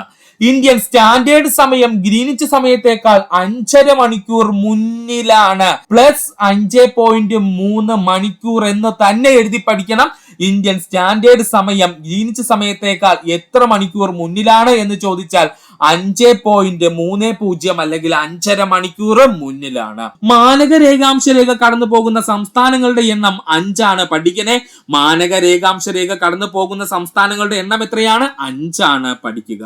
ഒന്നുകൂടി പറയാം. ഇന്ത്യയിലെ സമയമേഖലകളുടെ എണ്ണം ചോദിച്ചു കഴിഞ്ഞാൽ 1. ബ്രിട്ടീഷ് ഇന്ത്യയിലെ സമയമേഖലകളുടെ എണ്ണം ചോദിച്ചാൽ 2. അത് ഏതൊക്കെയാണെന്ന് ചോദിച്ച സുഹൃത്തുക്കൾ ആലോചിച്ച് വെച്ചേക്കുക. ഒന്ന് ബോംബെയും അതുപോലെ മറ്റൊന്നെന്ന് പറയുന്നത് കൊൽക്കത്തയുമായിരുന്നു കേട്ടോ. കൊൽക്കത്തയും ബോംബെയുമായിരുന്നു പ്രധാനപ്പെട്ട ബ്രിട്ടീഷ് ഇന്ത്യയിലെ പ്രധാന സമയമേഖലകൾ എന്ന് പറയുന്നത്. ഇന്ത്യയുടെ മാനക രേഖാംശ രേഖ എന്ന് ചോദിച്ചാൽ 82 ഡിഗ്രി 5 മിനിറ്റ് ഈസ്റ്റ് ആണ് അല്ലെങ്കിൽ കിഴക്കാണ്. ഇന്ത്യയുടെ സ്റ്റാൻഡേർഡ് സമയം എന്ന് പറയുന്നത് ഗ്രീനിച്ച് സമയത്തേക്കാൾ 5.5 മണിക്കൂർ മുന്നിലാണ്. മാനക രേഖാംശ രേഖ കടന്നു പോകുന്ന സംസ്ഥാനങ്ങളുടെ എണ്ണം എത്രയാ സുഹൃത്തുക്കളെ? 5. എത്രയാണ്? 5. അടുത്തതായി നമുക്ക് പഠിക്കാനുള്ളതാണ് ഇന്ത്യയുടെ മാനക രേഖാംശ രേഖകൾ കടന്നു പോകുന്ന സംസ്ഥാനം. ഉത്തർപ്രദേശ്, മധ്യപ്രദേശ്, ഛത്തീസ്ഗഡ്, ഒഡീഷ, ആന്ധ്രാപ്രദേശ് കുറുകെ മുറിച്ചുകൊണ്ട് കടന്നു പോകുന്ന രേഖയാണ് നമ്മൾ മാനക രേഖാംശ രേഖ എന്ന പേരിൽ അറിയപ്പെടുന്നത്. ഇന്ത്യൻ മാനക രേഖാംശ രേഖ കടന്നു പോകുന്ന സംസ്ഥാനങ്ങൾ ചോദിച്ചു കഴിഞ്ഞാൽ ഉത്തർപ്രദേശ്, മധ്യപ്രദേശ്, ഛത്തീസ്ഗഡ്, ഒഡീഷ, ആന്ധ്രാപ്രദേശ്. ഇത് പഠിക്കാൻ ബുദ്ധിമുട്ടുള്ള സുഹൃത്തുക്കൾക്ക് വേണ്ടിയിട്ട് നമ്മളുടെ കോഡ് ഇവിടെ അറേഞ്ച് ചെയ്തിട്ടുണ്ട്. കോഡ് ഇത്രയേ ഉള്ളൂ. UM കോയ എന്നങ്ങ് പഠിക്കുക. UM കോയ എന്നങ്ങ് പഠിക്കുക. കോയയുടെ സ്പെല്ലിംഗ് ഉണ്ടോ? COA എന്നാണ്. UM കോയ എന്നങ്ങ് പഠിക്കുക. U എന്ന് പറഞ്ഞു കഴിഞ്ഞാൽ ഉത്തർപ്രദേശ്, M എന്ന് പറഞ്ഞു കഴിഞ്ഞാൽ മധ്യപ്രദേശ്, C എന്ന് പറഞ്ഞു കഴിഞ്ഞാൽ ഛത്തീസ്ഗഡ്, O എന്ന് പറഞ്ഞു കഴിഞ്ഞാൽ ഒഡീഷ, A എന്ന് പറഞ്ഞു കഴിഞ്ഞാൽ ആന്ധ്രാപ്രദേശ്. അപ്പോ ഇന്ത്യൻ മാനക രേഖാംശ രേഖ കടന്നു പോകുന്ന സംസ്ഥാനങ്ങൾ ഏതൊക്കെയാണ് സുഹൃത്തുക്കളെ? ഉത്തർപ്രദേശ്, മധ്യപ്രദേശ്, ഛത്തീസ്ഗഡ്, ഒഡീഷ, ആന്ധ്രാപ്രദേശ്. ഇത് പഠിക്കുന്നതിന് വേണ്ടി ഒരു കോഡ് നമ്മൾ പറഞ്ഞിരുന്നു. UM കോയ എന്നാണ് ആ കോയ എന്ന് എഴുതിയിരിക്കാൻ ശ്രദ്ധിച്ചോളണേ. നോർമൽ കോയ എന്നല്ല എഴുതിയിരിക്കുന്നത്. വ്യക്തമായിട്ട് എഴുതി പഠിക്കുക സുഹൃത്തുക്കളെ. UM കോയ എന്നങ്ങ് പഠിക്കുക. U എന്ന് പറഞ്ഞു കഴിഞ്ഞാൽ ഉത്തർപ്രദേശ്, M എന്ന് പറഞ്ഞു കഴിഞ്ഞാൽ മധ്യപ്രദേശ്, C എന്ന് പറഞ്ഞു കഴിഞ്ഞാൽ ഛത്തീസ്ഗഡ്, O എന്ന് പറഞ്ഞു കഴിഞ്ഞാൽ ഒഡീഷ, A എന്ന് പറഞ്ഞു കഴിഞ്ഞാൽ ആന്ധ്രാപ്രദേശ്. സുഹൃത്തുക്കൾ വ്യക്തമായിട്ട് ഈ ഭാഗം പഠിക്കുക. അടുത്തതായി നമുക്ക് നോക്കാനുള്ളത് ഇന്ത്യയുടെ അതിർത്തി രേഖകളെ പറ്റിയാണ്. ആരെ പറ്റിയ സുഹൃത്തുക്കളെ? ഇന്ത്യയുടെ അതിർത്തി രേഖകളെ പറ്റിയാണ്. ശ്രദ്ധിച്ചിരിക്കുക. ഒരുപാട് തവണ PSC പ്രീവിയസ് ആയി ചോദിച്ച മേഖലയാണിത്. ഇന്ത്യയുടെ അതിർത്തി രേഖകൾ. ഇന്ത്യയെയും പാകിസ്ഥാനെയും തമ്മിൽ വേർതിരിക്കുന്ന അതിർത്തി രേഖയാണ് റാഡ്ക്ലിഫ് രേഖ. ഇന്ത്യയെയും പാകിസ്ഥാനെയും തമ്മിൽ വേർതിരിക്കുന്ന രേഖ ഏതാ സുഹൃത്തുക്കളെ? റാഡ്ക്ലിഫ് രേഖയാണ്. ഇന്ത്യയെയും പാകിസ്ഥാനെയും ക്ലിപ്പ് ഉപയോഗിച്ചങ്ങ് ബന്ധിപ്പിച്ചിരിക്കുന്നു എന്നങ്ങ് പഠിക്കുക. ഇന്ത്യയെയും പാകിസ്ഥാനെയും തമ്മിൽ വേർതിരിച്ചിരിക്കുന്ന രേഖ എന്ന് ചോദിച്ചാൽ അത് റാഡ്ക്ലിഫ് രേഖയാണ്. ഇന്ത്യയെയും പാകിസ്ഥാനെയും തമ്മിൽ ക്ലിപ്പ് ഉപയോഗിച്ച് വേർതിരിച്ചിരിക്കുന്നു എന്നങ്ങ് പഠിക്കുക. ഇന്ത്യയെയും പാകിസ്ഥാനെയും തമ്മിൽ വേർതിരിച്ചിരിക്കുന്ന രേഖ റാഡ്ക്ലിഫ് രേഖ. റാഡ്ക്ലിഫ് രേഖ തയ്യാറാക്കിയ വ്യക്തി സിറിൽ റാഡ്ക്ലിഫ് ആണ്. റാഡ്ക്ലിഫ് രേഖ തയ്യാറാക്കിയ വ്യക്തി സിറിൽ റാഡ്ക്ലിഫ് ആണ്. പഠിക്കുക. ഇന്ത്യ പാക് അതിർത്തി രേഖ നിർണയിക്കുന്നതിന് വേണ്ടി നിയമിതമായ കമ്മീഷനാണ് ലോർഡ് മൗണ്ട് ബാറ്റൻ കമ്മീഷൻ. പഠിച്ചു വെച്ചോളേ. ഇന്ത്യ പാക് അതിർത്തി നിർണയിക്കുന്നതിന് വേണ്ടി നിയമിതനായ കമ്മീഷൻ എന്ന് ചോദിച്ചാൽ അത് ലോർഡ് മൗണ്ട് ബാറ്റൻ കമ്മീഷൻ ആണ്. ഇന്ത്യ പാക് അതിർത്തി രേഖയായ റാഡ്ക്ലിഫ് രേഖ നിലവിൽ വന്നത് 1947 ഓഗസ്റ്റ് മാസം 17-ാം തീയതിയാണ്. പഠിക്കുക. ഇന്ത്യ പാക് അതിർത്തി രേഖയായ റാഡ്ക്ലിഫ് രേഖ നിലവിൽ വന്നത് 1947 ഓഗസ്റ്റ് മാസം 17-ാം തീയതിയാണ്. ഇന്ത്യയെയും ചൈനയെയും തമ്മിൽ വേർതിരിക്കുന്ന രേഖയാണ് മക്മോഹൻ രേഖ. ഇന്ത്യയെയും ചൈനയും തമ്മിൽ വേർതിരിക്കുന്ന രേഖ എന്ന് ചോദിച്ചാൽ അതാണ് മക്മോഹൻ രേഖ. മക്മോഹൻ രേഖയുടെ രൂപീകരണത്തിന് കാരണമായ കൺവെൻഷനാണ് ഷിംല കൺവെൻഷൻ. പഠിക്കുക. മക്മോഹൻ രേഖയുടെ രൂപീകരണവുമായി ബന്ധപ്പെട്ടിരിക്കുന്ന കൺവെൻഷൻ ഏതാ സുഹൃത്തുക്കളെ? ഷിംല കൺവെൻഷൻ ആണ്. മക്മോഹൻ രേഖയിൽ ഒപ്പുവെച്ച രാജ്യങ്ങൾ ഇന്ത്യയും ടിബറ്റുമാണ്. മക്മോഹൻ രേഖയിൽ ഒപ്പുവെച്ച രാജ്യങ്ങൾ ചോദിച്ചാൽ ഇന്ത്യയും ടിബറ്റുമാണ്. അന്ന് ടിബറ്റിനെ ചൈന പിടിച്ചടക്കിയിട്ടില്ലായിരുന്നു. ഇപ്പോ പറഞ്ഞു കഴിഞ്ഞാൽ അത് ഇന്ത്യയും ചൈനയും എന്ന് നമുക്ക് പറയാം. അതുകൊണ്ടാണ് ബ്രാക്കറ്റിൽ ചൈന ചേർത്തത്. ഒന്നുകൂടി പഠിക്കാൻ നമുക്ക്. ഇന്ത്യയെയും പാകിസ്ഥാനെയും തമ്മിൽ വേർതിരിക്കുന്ന അതിർത്തി രേഖ അറിയപ്പെടുന്ന പേരാണ് റാഡ്ക്ലിഫ് രേഖ എന്ന് പറയുന്നത്. ക്ലിപ്പ് ഉപയോഗിച്ച് ഇന്ത്യയെ പാകിസ്ഥാനെ തമ്മിൽ വേർതിരിച്ചിരിക്കുന്നു എന്നൊക്കെ പഠിക്കുക. റാഡ്ക്ലിഫ് രേഖ തയ്യാറാക്കിയ വ്യക്തിയാണെന്ന് ചോദിച്ചാൽ അത് സിറിൽ റാഡ്ക്ലിഫ് ആണ്. ഇന്ത്യ പാക് അതിർത്തി രേഖയായ റാഡ്ക്ലിഫ് രേഖ നിലവിൽ വന്നത് 1947 ഓഗസ്റ്റ് മാസം 17-ാം തീയതിയാണ്. ഇന്ത്യയെയും ചൈനയെയും തമ്മിൽ വിഭജിക്കുന്ന അതിർത്തി എന്ന് ചോദിച്ചാൽ അത് മക്മോഹൻ രേഖയാണ്. മക്മോഹൻ രേഖയുടെ രൂപീകരണത്തിന് കാരണമായ കൺവെൻഷൻ ചോദിച്ചു കഴിഞ്ഞാൽ അത് ഷിംല കൺവെൻഷൻ ആണ്. മക്മോഹൻ രേഖയിൽ വെച്ചിരിക്കുന്ന രാജ്യങ്ങൾ ചോദിച്ചാൽ ഇന്ത്യയും ടിബറ്റുമാണ്. അതായത് ഇപ്പോഴത്തെ ചൈനയാണ് എന്നങ്ങ് ഓർത്തു വെച്ചിരിക്കുക. പാകിസ്ഥാന്റെയും അഫ്ഗാനിസ്ഥാനെയും തമ്മിൽ വേർതിരിക്കുന്ന രേഖയാണ് ഡുറാൻഡ് രേഖ. പാകിസ്ഥാനെയും അഫ്ഗാനിസ്ഥാനെയും തമ്മിൽ വേർതിരിക്കുന്ന രേഖ ഏതാണ്? ഡുറാൻഡ് രേഖ. എന്താണ് ഡുറാൻഡ് രേഖ? രണ്ട് രാജ്യങ്ങളും ദുരന്തമാണ് എന്നങ്ങ് പഠിച്ചു വെച്ചിരുന്നാൽ മതി. കോഡിന് വേണ്ടി പറഞ്ഞതാണ്. രണ്ട് രാജ്യങ്ങളും ദുരന്തമാണ് എന്നങ്ങ് പഠിച്ചു വെക്കുക. പാകിസ്ഥാനെയും അഫ്ഗാനിസ്ഥാനെയും തമ്മിൽ വേർതിരിക്കുന്ന രേഖയാണ് ഡുറാൻഡ് രേഖ. എന്ത് പേര്? ഡുറാൻഡ് രേഖ. ഇന്ത്യയെയും ശ്രീലങ്കയും തമ്മിൽ വേർതിരിക്കുന്നതാണ് പാക് കടലിടുക്ക്. ഇന്ത്യയെയും ശ്രീലങ്കയും തമ്മിൽ വേർതിരിക്കുന്ന രേഖ പാക് കടലിടുക്ക്. പാക് കടലിടുക്കിനോടടുത്തായി കിടക്കുന്ന ഇന്ത്യൻ സംസ്ഥാനം തമിഴ്നാട്. പാക് കടലിനോടടുത്തായി നിൽക്കുന്ന ഇന്ത്യൻ സംസ്ഥാനം തമിഴ്നാട്. ഇന്ത്യയെയും പാകിസ്ഥാനെയും തമ്മിൽ വേർതിരിക്കുന്ന സൈനിക രേഖ അറിയപ്പെടുന്ന പേരാണ് LOC അല്ലെങ്കിൽ ലൈൻ ഓഫ് കൺട്രോൾ. മറക്കരുത്. ഇന്ത്യയെയും പാകിസ്ഥാനെയും തമ്മിൽ വേർതിരിക്കുന്ന സൈനിക രേഖ അറിയപ്പെടുന്ന പേരാണ് LOC അഥവാ ലൈൻ ഓഫ് കൺട്രോൾ. പഠിക്കാൻ ഡൗട്ടുള്ള സുഹൃത്തുക്കൾക്ക് ഇന്ത്യ പാകിസ്ഥാനെ ലോക്ക് ആക്കി എന്നങ്ങ് പഠിക്കുക കേട്ടോ. ഇന്ത്യ പാകിസ്ഥാനെ ലോക്ക് ആക്കി എന്നങ്ങ് പഠിക്കുക. അപ്പോ LOC എന്ന് അവിടെ നിന്ന് കിട്ടും, ലൈൻ ഓഫ് കൺട്രോൾ. മറക്കാതെ പഠിക്കുക. ഇന്ത്യയെയും ചൈനയെയും തമ്മിൽ വേർതിരിക്കുന്ന സൈനിക രേഖയാണ് LAC line of actual control എന്ന പേരിൽ അറിയപ്പെടുന്നു. ഇന്ത്യയെയും ചൈനയെയും തമ്മിൽ വേർതിരിക്കുന്ന സൈനിക രേഖ ഏതാണ്? LAC അല്ലെങ്കിൽ ലൈൻ ഓഫ് ആക്ച്വൽ കൺട്രോൾ. ഒന്നുകൂടി പറയുവാണേ. പാകിസ്ഥാനെയും അഫ്ഗാനിസ്ഥാനെയും തമ്മിൽ വേർതിരിക്കുന്ന രേഖ ഡുറാൻഡ് രേഖ. ഇന്ത്യയെയും ശ്രീലങ്കയും തമ്മിൽ വേർതിരിക്കുന്ന രേഖ പാക് കടലിടുക്ക്. പാക് കടലിടുക്കിനോട് ചേർന്ന് നിൽക്കുന്ന ഇന്ത്യൻ സംസ്ഥാനം തമിഴ്നാട്. ഇന്ത്യയെയും പാകിസ്ഥാനെയും തമ്മിൽ വേർതിരിക്കുന്ന സൈനിക രേഖ ചോദിച്ചു കഴിഞ്ഞാൽ അത് LOC ആണ് അല്ലെങ്കിൽ ലൈൻ ഓഫ് കൺട്രോൾ എന്ന പേരിൽ അറിയപ്പെടുന്നു. ഇന്ത്യയെയും ചൈനയെയും തമ്മിൽ വേർതിരിക്കുന്ന സൈനിക രേഖ എന്ന് ചോദിച്ചാൽ അത് LAC ആണ് അല്ലെങ്കിൽ ലൈൻ ഓഫ് ആക്ച്വൽ കൺട്രോൾ എന്ന പേരിൽ അറിയപ്പെടുന്നു. പഠിക്കുക. പഞ്ചാബ് ഹരിയാന സമതലത്തിന്റെ രൂപീകരണത്തിന് കാരണമാകുന്ന നദി ഏതാണ്? ശരിയായ ഉത്തരം ഉത്തരം ഓപ്ഷൻ ഡി സിന്ധു നദിയാണ്. ഓർക്കണം, പഞ്ചാബ് ഹരിയാന സമതലത്തിന്റെ രൂപീകരണത്തിന് കാരണമാകുന്ന നദി ഏതാ? സിന്ധു നദിയാണ്. നദികളുടെ നിക്ഷേപ പ്രക്രിയയുടെ അടിസ്ഥാനത്തിൽ ഉത്തര മഹാസമതലത്തിനെ 4ആയിട്ട് ഡിവൈഡ് ചെയ്ത് നമ്മൾ വെച്ചിട്ടുണ്ട്. ഇത് നമ്മൾ വ്യക്തമായിട്ട് പഠിക്കണം. സുഹൃത്തുക്കൾ ഇമ്പോർട്ടൻസ് കൊടുത്ത് പഠിക്കേണ്ട പോയിന്റ് ആണ് ഈ പറയാൻ പോകുന്നത്. പ്രധാനമായിട്ടും 4ആയിട്ട് നമ്മൾ എന്ത് ചെയ്തിട്ടുണ്ട്? ഈ നദികളുടെ നിക്ഷേപ പ്രക്രിയയുടെ ഫലമായിട്ട് ഉത്തര മഹാസമതലത്തിനെ ഡിവൈഡ് ചെയ്ത് വെച്ചിട്ടുണ്ട്. ഒന്നാമത്തതാണ് പഞ്ചാബ് ഹരിയാന സമതലം. പഞ്ചാബ് ഹരിയാന സമതലം ദാ ഇവിടെ വരും. ദാ ഈ വരച്ചിരിക്കുന്നുണ്ടോ സുഹൃത്തുക്കളെ? ഇതാണ് പഞ്ചാബ് ഹരിയാന സമതലം എന്ന് പറയുന്നത്. ഇതിന്റെ രൂപീകരണത്തിന് കാരണമായിട്ടുള്ള നദികൾ ഏതൊക്കെയെന്ന് ചോദിച്ചു കഴിഞ്ഞാൽ അത് സിന്ധുവും സിന്ധുവിന്റെ പോഷക നദികളും ചേർന്നുകൊണ്ടാണ് എന്ത് രൂപീകരിച്ചിരിക്കുന്നത്? പഞ്ചാബ് ഹരിയാന സമതലം രൂപീകരിച്ചിരിക്കുന്നത്. രണ്ടാമത്തതാണ് മരുസ്ഥലി ബാഹർ എന്നറിയപ്പെടുന്നു, അല്ലെങ്കിൽ നമ്മുടെ ഉത്തര മഹാസമതലത്തിന്റെ ഏറ്റവും പടിഞ്ഞാറെ അതിരെന്ന് പറയും. ഏറ്റവും പടിഞ്ഞാറെ അതിരെന്ന് പറയുമ്പോൾ ഈ മാർക്ക് ചെയ്തിരിക്കുന്ന രാജസ്ഥാന്റെ ഭാഗമായിട്ട് വരുന്ന പ്രദേശങ്ങൾ. ഈ പ്രദേശത്ത് പ്രധാനമായിട്ടും 2 നദികളാണുള്ളത്. ഒന്നാമത്തെ ആളാരാണ്? ലൂണി നദിയും അതുപോലെ തന്നെ മറ്റൊരാളാണ് സരസ്വതി നദിയും, അല്ലെ? ലൂണി നദിയും സരസ്വതി നദിയും. അപ്പൊ ഈ ലൂണി സരസ്വതി നദികൾ രൂപീകരിച്ച ഉത്തര മഹാസമതലത്തിന്റെ ഭാഗമാണ് എന്ത്? മരുസ്ഥലി ബാഹർ എന്നറിയപ്പെടുന്നത്. ഇത് രാജസ്ഥാന്റെ ഭാഗമായിട്ട് വരുന്ന പ്രദേശമാണ്. അടുത്തതാണ് ഗംഗാ സമതലം. ഗംഗാ സമതലം എന്ന് പറയുമ്പോഴേ അതിനകത്ത് ഉണ്ടല്ലേ ഗംഗയും ഗംഗയുടെ പോഷക നദികളും കൂടി ചേർന്നുകൊണ്ട് രൂപീകരിക്കുന്ന സമതലം അറിയപ്പെടുന്ന പേരാണ് ഗംഗാ സമതലം എന്ന് പറയുന്നത്. അവസാനമായി നമ്മൾ പഠിക്കാനുള്ളതാണ് ബ്രഹ്മപുത്ര സമതലം എന്ന് പറയുന്നത്. ബ്രഹ്മപുത്ര നദിയും അതിന്റെ പോഷക നദികളും ചേർന്ന് രൂപീകരിക്കുന്ന സമതലം അറിയപ്പെടുന്ന പേരാണ് ബ്രഹ്മപുത്ര സമതലം. ദാ മാർക്ക് ചെയ്തിരിക്കുന്നത് ബ്രഹ്മപുത്ര നദി വരുന്നു. ബ്രഹ്മപുത്ര സമതലം നമ്മളിവിടെ മാർക്ക് ചെയ്തിട്ടുണ്ട്. ഏകദേശം എവിടെയായിട്ട് വരും? ഈസ്റ്റേൺ പാർട്ട് ഓഫ് ദ ഉത്തര മഹാസമതലം നമുക്ക് പറയാം, അല്ലെങ്കിൽ ഉത്തര മഹാസമതലത്തിന്റെ ഏറ്റവും കിഴക്കേ വശത്തുള്ള അതിര്. അപ്പൊ പ്രധാനമായിട്ടും നമ്മളിപ്പോ പറഞ്ഞത് വെച്ചിട്ടാണെങ്കിൽ ഏറ്റവും കിഴക്കേ അറ്റത്തുള്ള ഉത്തര മഹാസമതലത്തിന്റെ ഭാഗം രൂപീകരിച്ച ബ്രഹ്മപുത്ര നദിയും അതിന്റെ പോഷക നദിയുമാണ്. ഉത്തര മഹാസമതലത്തിന്റെ മധ്യഭാഗം രൂപീകരിച്ചിരിക്കുന്നത് എങ്ങനെയെന്ന് ചോദിച്ചു കഴിഞ്ഞാൽ അത് ഗംഗയും അതുപോലെ ഗംഗയുടെ പോഷക നദികളും ചേർന്നാണ്. പടിഞ്ഞാറേ ഭാഗം എന്ന് പറയുന്നത് രൂപീകരിച്ചിരിക്കുന്ന ആരെന്ന് ചോദിച്ചു കഴിഞ്ഞാൽ അത് സരസ്വതി നദിയും ലൂണി നദിയും ചേർന്നാണ്.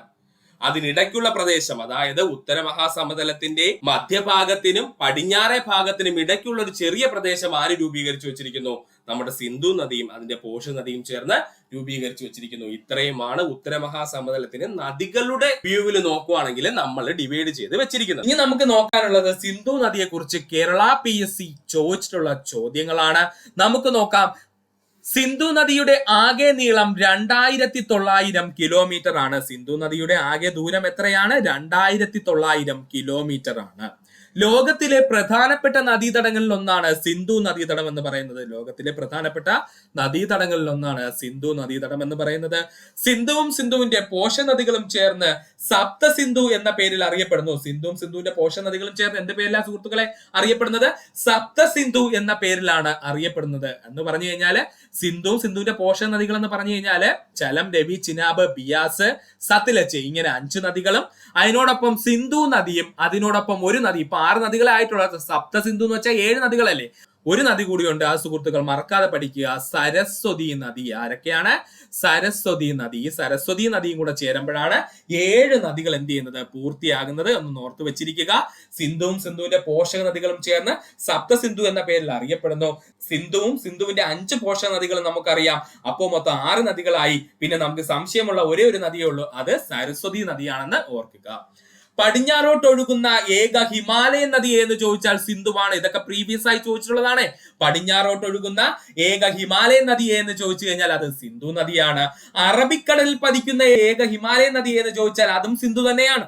അപ്പോ പടിഞ്ഞാറോട്ട് ഒഴുകുന്ന ഏക ഹിമാലയൻ നദി സിന്ധു, അറബിക്കടലിൽ പതിക്കുന്ന ഏക ഹിമാലയൻ നദി എന്ന് ചോദിച്ചു കഴിഞ്ഞാൽ അതും സിന്ധുവാണ്. ടിബറ്റിലെ കൈലാസ് പർവ്വത നിരയ്ക്കും മാനസ സരോവറിന്റെ ഭാഗമായി വരുന്ന ബോഗാർച്ചു ഹിമാനിയിൽ നിന്നും ഉത്ഭവിക്കുന്നു.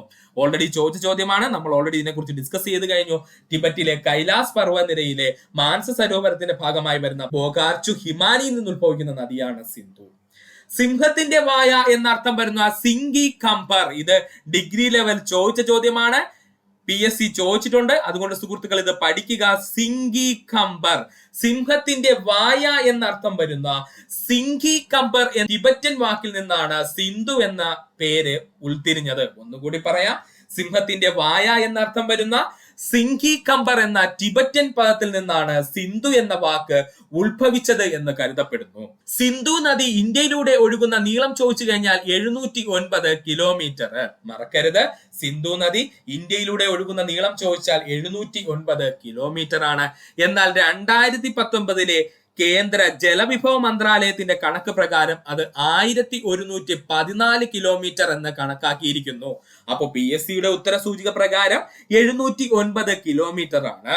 ഇനി ചോദ്യത്തിൽ 1114 കിലോമീറ്റർ ആണ് തന്നിരിക്കുന്നെങ്കിൽ അത് ശരിയാണ്, കൃത്യമായി നമുക്ക് അതിന് ഉത്തരം നൽകാം.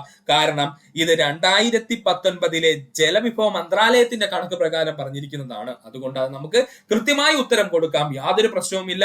അപ്പോ സിന്ധു നദി ഇന്ത്യയിലൂടെ ഒഴുകുന്ന നീളം PSCയുടെ ഉത്തര സൂചിക പ്രകാരം 709 കിലോമീറ്ററും കേന്ദ്ര ജലവിഭവ മന്ത്രാലയത്തിന്റെ 2019 കണക്ക് പ്രകാരം 1114 കിലോമീറ്ററുമാണ് സുഹൃത്തുക്കൾ പഠിച്ചു വെച്ചിരിക്കുക. പാകിസ്ഥാന്റെ ജീവരേഖ എന്നും പാകിസ്ഥാന്റെ ദേശീയ നദി എന്നും അറിയപ്പെടുന്നത് സിന്ധുവാണ്. എന്താണ്? പാകിസ്ഥാന്റെ ജീവരേഖ എന്നും പാകിസ്ഥാന്റെ ദേശീയ നദി എന്നും അറിയപ്പെടുന്നത് സിന്ധുവാണ്. അടുത്ത പോയിന്റിലേക്ക് നമുക്ക് പോകാം. ഹിമാലയൻ നദികളിൽ ഏറ്റവും നീളം കൂടിയ നദി സിന്ധുവാണ്. ഇമ്പോർട്ടന്റ് പോയിന്റ്, ഹിമാലയൻ നദികളിൽ ഏറ്റവും നീളം കൂടിയ നദി എന്നറിയപ്പെടുന്നത് സിന്ധു. ഇന്ത്യൻ ഉപഭൂഖണ്ഡത്തിലെ ഏറ്റവും നീളം കൂടിയ നദി സിന്ധുവാണ്. ഇന്ത്യൻ ഉപഭൂഖണ്ഡത്തിലെ ഏറ്റവും നീളം കൂടിയ നദി സിന്ധുവാണ്. അത് ഇമ്പോർട്ടൻസ് കൊടുത്തു പഠിക്കുക, കൺഫ്യൂഷൻ ഉണ്ടാകുന്ന കാര്യമാണ് പറയുന്നത്. ഇന്ത്യൻ ഉപഭൂഖണ്ഡത്തിലെ ഏറ്റവും നീളം കൂടിയ നദി എന്നറിയപ്പെടുന്നത് സിന്ധുവാണ്. ഇന്ത്യൻ ഉപഭൂഖണ്ഡത്തിലെ ഏറ്റവും പടിഞ്ഞാറായി ഒഴുകുന്ന നദി എന്ന് ചോദിച്ചാൽ അത് സിന്ധുവാണ്. ഇന്ത്യൻ ഉപഭൂഖണ്ഡത്തിലെ ഏറ്റവും പടിഞ്ഞാറായി ഒഴുകുന്ന നദി എന്ന് ചോദിച്ചു കഴിഞ്ഞാൽ അത് സിന്ധുവാണ്. സിന്ധു നദി ഒഴുകുന്ന രാജ്യങ്ങൾ ഇന്ത്യയും പാകിസ്ഥാനും. ഏറ്റവും കൂടുതൽ PSC ഉദ്യോഗാർത്ഥികൾ തെറ്റിക്കുന്നതാണ്. ആ തെറ്റിക്കുന്ന ഓപ്ഷനാണ് അഫ്ഗാനിസ്ഥാൻ. മറന്നു പോകരുത്, ആരാണ്? അഫ്ഗാനിസ്ഥാൻ. നമുക്ക് ഡൗട്ട് അടിക്കും, അഫ്ഗാനിസ്ഥാനിലൂടെ സിന്ധു നദി ഒഴുകുന്നുണ്ടോ എന്നുള്ളത്. ഒരിക്കലുമില്ല, അഫ്ഗാനിസ്ഥാനിലൂടെ സിന്ധു നദി ഒഴുകുന്നില്ല. സിന്ധു നദി ഒഴുകുന്ന രാജ്യങ്ങൾ ചോദിച്ചാൽ അത് ഇന്ത്യയും പാകിസ്ഥാനും മാത്രമാണ്. അഫ്ഗാനിസ്ഥാൻ ഇല്ല എന്ന് സുഹൃത്തുക്കൾ ഉറപ്പിച്ച് തന്നെ പഠിക്കണം. കാരണം ഓപ്ഷൻ വരുമ്പോൾ കൺഫ്യൂഷൻ ഉണ്ടാകും. അപ്പോൾ സിന്ധു നദി ഒഴുകുന്ന രാജ്യങ്ങള് ഇന്ത്യയും പാകിസ്ഥാനും. ഋഗ്വേദത്തിൽ ഏറ്റവും കൂടുതൽ പരാമർശിച്ചിട്ടുള്ള നദി സിന്ധുവാണ്. സിന്ധുവും സിന്ധുവിന്റെ പോഷക നദികളെയും കുറിച്ചാണ് ഋഗ്വേദത്തിൽ ഏറ്റവും കൂടുതൽ പരാമർശിച്ചിട്ടുള്ളത്. മോഹൻജദാരോ സ്ഥിതി ചെയ്യുന്ന തീരം ചോദിച്ചാൽ സിന്ധുവാണ്. ലഡാക്കിലെ ലേ പട്ടണത്തെ ചുറ്റി ഒഴുകുന്ന നദി നമ്മൾ ഓൾറെഡി പറഞ്ഞു കഴിഞ്ഞു. ലഡാക്കിലെ ലേ പട്ടണത്തെ ചുറ്റി ഒഴുകുന്ന നദിയാണ് സിന്ധു. ലഡാക്ക് സസ്കർ പർവ്വതനിരകൾക്കിടയിലൂടെ ഒഴുകുന്ന നദി ഓൾറെഡി പറഞ്ഞു കഴിഞ്ഞ. ലഡാക്ക് സസ്കർ പർവ്വതനിരകൾക്കിടയിലൂടെ ഒഴുകുന്ന നദിയാണ് സിന്ധു നദി. ജമ്മു കാശ്മീരിലെ ചില്ലാറിൽ വെച്ച് സിന്ധു നദി പാകിസ്ഥാൻ കടക്കുന്നു. ജമ്മു കാശ്മീരിലെ ചില്ലാറിൽ വെച്ച് സിന്ധു നദി പാകിസ്ഥാനിലേക്ക് എന്ത് ചെയ്യുന്നു? കടക്കുന്നു. സിന്ധുവിന്റെ പ്രധാന പോഷക നദികളാണ് ചെലം, രവി, ചിനാബ്, ബിയാസ്, സത്ലജ്. അതെല്ലാവർക്കും അറിയാവുന്ന പോയിന്റ് ആണ്. സിന്ധു നദിയുടെ പ്രധാന പോഷക നദികളാണ് ചെലം, രവി, ചിനാബ്, ബിയാസ്, സത്ലജ്. സിന്ധു നദിയുടെ ഇടത് ഭാഗത്തെ പോഷക നദികളാണ് ചലം നദി, ചെനാബ് നദി, രവി നദി, ബിയാസ് നദി, സത്ലജ് നദി. സിന്ധു നദിയുടെ ഇടത് ഭാഗത്തെ പോഷക നദികളാണ് ചലം, ചെനാബ്, രവി, ബിയാസ്, സത്ലജ് എന്നീ നദികള്. അതായത് നമ്മുടെ സിന്ധു നദി ഒഴുകി വരുന്ന സമയത്ത് സിന്ധു നദിയുടെ റൈറ്റ് സൈഡ് അല്ലെങ്കിൽ വലത് ഭാഗത്ത് നിന്നും ഇടത് ഭാഗത്ത് അല്ലെങ്കിൽ ലെഫ്റ്റ് സൈഡിൽ നിന്നും മറ്റു നദികൾ എന്ത് ചെയ്യുന്നുണ്ട്? മറ്റു ചെറു നദികൾ എന്ത് ചെയ്യുന്നുണ്ട്? വന്നു ചേരുന്നുണ്ട്. അപ്പോ വലത് ഭാഗത്ത് നിന്ന് വരുന്ന നദികളും ഇടത് ഭാഗത്ത് നിന്ന് വരുന്ന നദികളെയും PSC കൃത്യമായിട്ട് വേർതിരിച്ച് തന്നെ ചോദിച്ചിട്ടുണ്ട്. അപ്പൊ നമുക്കും അങ്ങനെ തന്നെ പഠിക്കണം. സിന്ധു നദിയുടെ ഇടത് ഭാഗത്തെ പ്രധാനപ്പെട്ട പോഷക നദികൾ ഏതൊക്കെയെന്ന് ചോദിച്ചാൽ, അല്ലെങ്കിൽ ലെഫ്റ്റ് സൈഡിലെ പ്രധാനപ്പെട്ട പോഷക നദികൾ ഏതൊക്കെയെന്ന് ചോദിച്ചാൽ ചലം നദി, ചെനാബ് നദി, രവി നദി, ബിയാസ് നദി, സത്ലജ് നദി. ഇതാണ് PSC സ്ഥിരം ചോദിക്കുന്നത്. ഇടത് ഭാഗമാണ്. പക്ഷെ കഴിഞ്ഞ കുറച്ച് എക്സാമുകൾക്ക് സിന്ധു നദിയുടെ വലത് ഭാഗത്തുള്ള പോഷക നദികളും ചോദിച്ചിരുന്നു. അതുകൊണ്ട് അതുകൂടി നമുക്ക് വ്യക്തമായിട്ട് ഇവിടെ പഠിക്കണം. ഇനി ഈ പറഞ്ഞിരിക്കുന്ന സിന്ധു നദിയുടെ പോഷക നദികൾ പഠിക്കാൻ ബുദ്ധിമുട്ടുള്ള സുഹൃത്തുക്കൾ ഉണ്ടെങ്കിൽ യാതൊരു വിധത്തിൽ ടെൻഷനും വേണ്ട. നമ്മുടെ കയ്യിൽ ഒരു ഈസി കോഡ് ഉണ്ട്. കോഡ് ഇത്രയേ ഉള്ളൂ: സിന്ധുവിന്റെ JCB ലജ്ജയുള്ള രവിക്ക് നൽകി എന്നങ്ങ് പഠിക്കുക. കോഡ് എന്താ സുഹൃത്തുക്കളെ? സിന്ധുവിന്റെ JCB ലജ്ജയുള്ള രവിക്ക് നൽകി എന്നങ്ങ് പഠിക്കുക. ഒന്നുകൂടി കോഡ് പറയാൻ സുഹൃത്തുക്കളെ: സിന്ധുവിന്റെ JCB ലജ്ജയുള്ള രവിക്ക് നൽകി എന്നങ്ങ് പഠിക്കുക. ഇമ്പോർട്ടന്റ് ആണ്, പഠിച്ചോളണേ. ഇനി നമുക്ക് ഇതിന്റെ എക്സ്പ്ലനേഷൻ നോക്കാം. സിന്ധുവിന്റെ എന്ന് പറഞ്ഞു കഴിഞ്ഞാൽ സിന്ധു നദി തന്നെയാണ്. സിന്ധുവിന്റെ എന്ന് പറഞ്ഞു കഴിഞ്ഞാൽ സിന്ധു നദി തന്നെയാണ്. JCBയുടെ ജെ എന്ന് പറഞ്ഞു കഴിഞ്ഞാൽ ചലം നദി. JCBയുടെ ജെ എന്ന് പറഞ്ഞു കഴിഞ്ഞാൽ ചലം നദി. സി എന്ന് പറഞ്ഞു കഴിഞ്ഞാൽ ചെനാബ് നദി. സി എന്ന് പറഞ്ഞു കഴിഞ്ഞാൽ ചെനാബ് നദി. ബി എന്ന് പറഞ്ഞു കഴിഞ്ഞാൽ ബിയാസ് നദി. ബി എന്ന് പറഞ്ഞു കഴിഞ്ഞാൽ ബിയാസ് നദി. ഇനി ലജ്ജ എന്ന് പറഞ്ഞു കഴിഞ്ഞാൽ സത്ലജ് നദിയാണ്. ലജ്ജ എന്ന് പറഞ്ഞു കഴിഞ്ഞാൽ സത്ലജ് നദിയെ സൂചിപ്പിക്കുന്നു. ലജ്ജ എന്ന് പറഞ്ഞു കഴിഞ്ഞാൽ സത്ലജ് നദിയെ സൂചിപ്പിക്കുന്നു. അതുപോലെ രവിക്ക് എന്ന് പറഞ്ഞു കഴിഞ്ഞാൽ രവി നദിയെ സൂചിപ്പിക്കുന്നു. രവിക്ക് എന്ന് പറഞ്ഞു കഴിഞ്ഞാൽ രവി നദിയെ സൂചിപ്പിക്കുന്നു. ഒന്നുകൂടി കോഡ് പറയുവാണെങ്കിൽ സുഹൃത്തുക്കളെ ശ്രദ്ധിച്ചിരിക്കുക. സിന്ധുവിന്റെ JCB ലജ്ജയുള്ള രവിക്ക് നൽകി. കോഡ് എന്താണ്? സിന്ധുവിന്റെ JCB ലജ്ജയുള്ള രവിക്ക് നൽകി എന്നങ്ങ് പഠിക്കുക. ഇതിൽ സിന്ധുവിന്റെ എന്ന് പറഞ്ഞു കഴിഞ്ഞാൽ സിന്ധു നദിയെ സൂചിപ്പിക്കുന്നു. JCBയുടെ ജെ എന്ന് പറഞ്ഞു കഴിഞ്ഞാൽ അത് ചലം നദിയാണ്. സി എന്ന് പറഞ്ഞു കഴിഞ്ഞാൽ ചെനാബ് നദി. ബി എന്ന് പറഞ്ഞു കഴിഞ്ഞാൽ ബിയാസ് നദി. ഇനി ലജ്ജയുള്ളത് എന്ന് പറഞ്ഞു കഴിഞ്ഞാൽ ലജ്ജ എന്ന് പറഞ്ഞാൽ എന്താണ്? സത്ലജ് നദിയാണ്. ലജ്ജ എന്ന് പറഞ്ഞാൽ സത്ലജ് നദിയാണ്. അതുപോലെ തന്നെ രവിക്ക് നൽകി എന്ന് പറഞ്ഞു കഴിഞ്ഞാൽ രവി നദിയാണ്. പഠിക്കുക. അപ്പോ സ്ഥിരം PSC ചോദിച്ചുകൊണ്ടിരിക്കുന്ന സിന്ധു നദിയുടെ ഇടതുവശത്തുള്ള എല്ലാ പോഷക നദികളും നമ്മൾ പഠിച്ചു കഴിഞ്ഞു. ഇനി നമുക്ക് പഠിക്കാനുള്ളതാണ് സിന്ധു നദിയുടെ വലതുവശത്ത് അല്ലെങ്കിൽ റൈറ്റ് സൈഡിലുള്ള പ്രധാനപ്പെട്ട പോഷക നദികൾ ഏതൊക്കെയാണെന്നുള്ളത്. നമുക്കൊന്ന് നോക്കാം. ഒന്നാമത്തത് ഷോക്ക് റിവർ. എന്താണ് ഷോക്ക് റിവർ അല്ലെങ്കിൽ ഷോക്ക് നദി? നുബ്ര നദി, ഷിഗർ നദി, ഗിൽജിത്ത് നദി, ഹൻസ അല്ലെങ്കിൽ ഹുൻസ നദി. രണ്ട് പ്രൊണൗൺസ് ചെയ്യുന്നുണ്ട് കേട്ടോ. ഹുൻസ നദി എന്ന് പറയാം, നമുക്ക് ഹൻസ നദി എന്ന് പറയാം.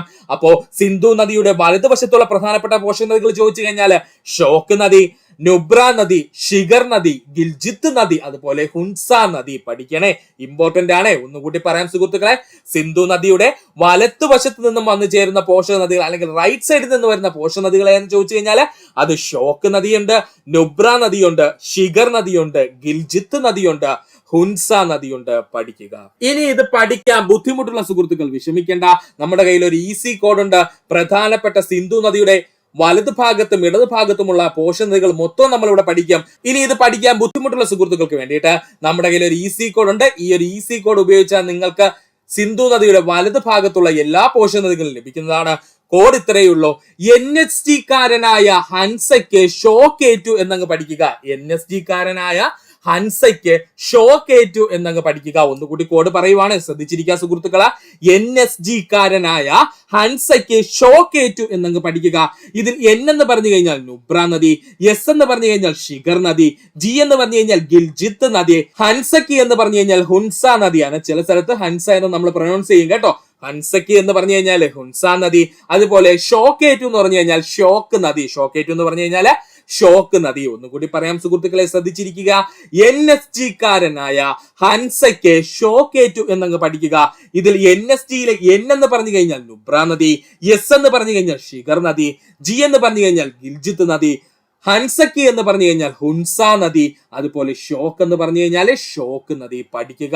മോസ്റ്റ് ഇമ്പോർട്ടന്റ് പോയിന്റ് ആണ് നമ്മൾ ഇവിടെ പറഞ്ഞത്. അതുകൊണ്ടാണ് ഇവന് ഇത് കോഡ് രൂപത്തിൽ സുഹൃത്തുക്കൾക്ക് പറഞ്ഞു തന്നത്. സുഹൃത്തുക്കൾ വ്യക്തമായിട്ട് ഇത്രയും ഭാഗം പഠിക്കുക. ഇത്രയും ക്വസ്റ്റ്യൻസ് ആയിരുന്നു നമ്മുടെ അസിസ്റ്റന്റ് സെയിൽസ്മാന്റെ ഫസ്റ്റ് സ്റ്റേജിന്റെ ഫാക്ട്സ് പാർട്ട് 1 ആയിട്ട് നമ്മൾ പറഞ്ഞത്. മുഴുവൻ പാർട്ട് നമ്മുടെ അസിസ്റ്റന്റ് സെയിൽസ്മാൻ എക്സാമിന്റെ സെക്കൻഡ് സ്റ്റേജിന് മുമ്പ് നമ്മൾ പറഞ്ഞു തീർക്കുന്നതാണ്. ഇങ്ങനെ കുറച്ച് ക്വസ്റ്റ്യൻസ് വെച്ച് പറയുന്നത് വളരെ ഡീപ്പായിട്ടൊരു ക്ലാസ് ആയിട്ടാണ് ഇത് പോകുന്നത്. അതുകൊണ്ട് തന്നെ നിങ്ങൾക്ക് ഒരുപാട് യൂസ്ഫുൾ ആയിരിക്കും. ഇത്ര നേരം ഈ വീഡിയോ കണ്ട സുഹൃത്തുക്കൾക്ക് നന്ദി, നമസ്കാരം. നിങ്ങൾക്ക് ഈ വീഡിയോ ഇഷ്ടമായെങ്കിൽ നിങ്ങളുടെ സുഹൃത്തുക്കൾ കൂടി ഒന്ന് ഷെയർ ചെയ്ത് കൊടുക്കുക. അതിനോടൊപ്പം തന്നെ നമ്മുടെ ചാനൽ സബ്സ്ക്രൈബ് ചെയ്ത് സഹായിക്കുക. സബ്സ്ക്രൈബ് ബട്ടണോട് ചേർന്നുള്ള ബെൽ ബട്ടൺ അമർത്തി കഴിഞ്ഞാൽ നമ്മൾ അപ്ലോഡ് ചെയ്യുന്ന വീഡിയോകൾ അപ്പോൾ തന്നെ സുഹൃത്തുക്കളെ നിങ്ങൾ എത്തുന്നതാണ്. സുഹൃത്തുക്കൾക്ക് നന്ദി, നമസ്കാരം. നല്ലൊരു ദിവസം നേരുന്നു.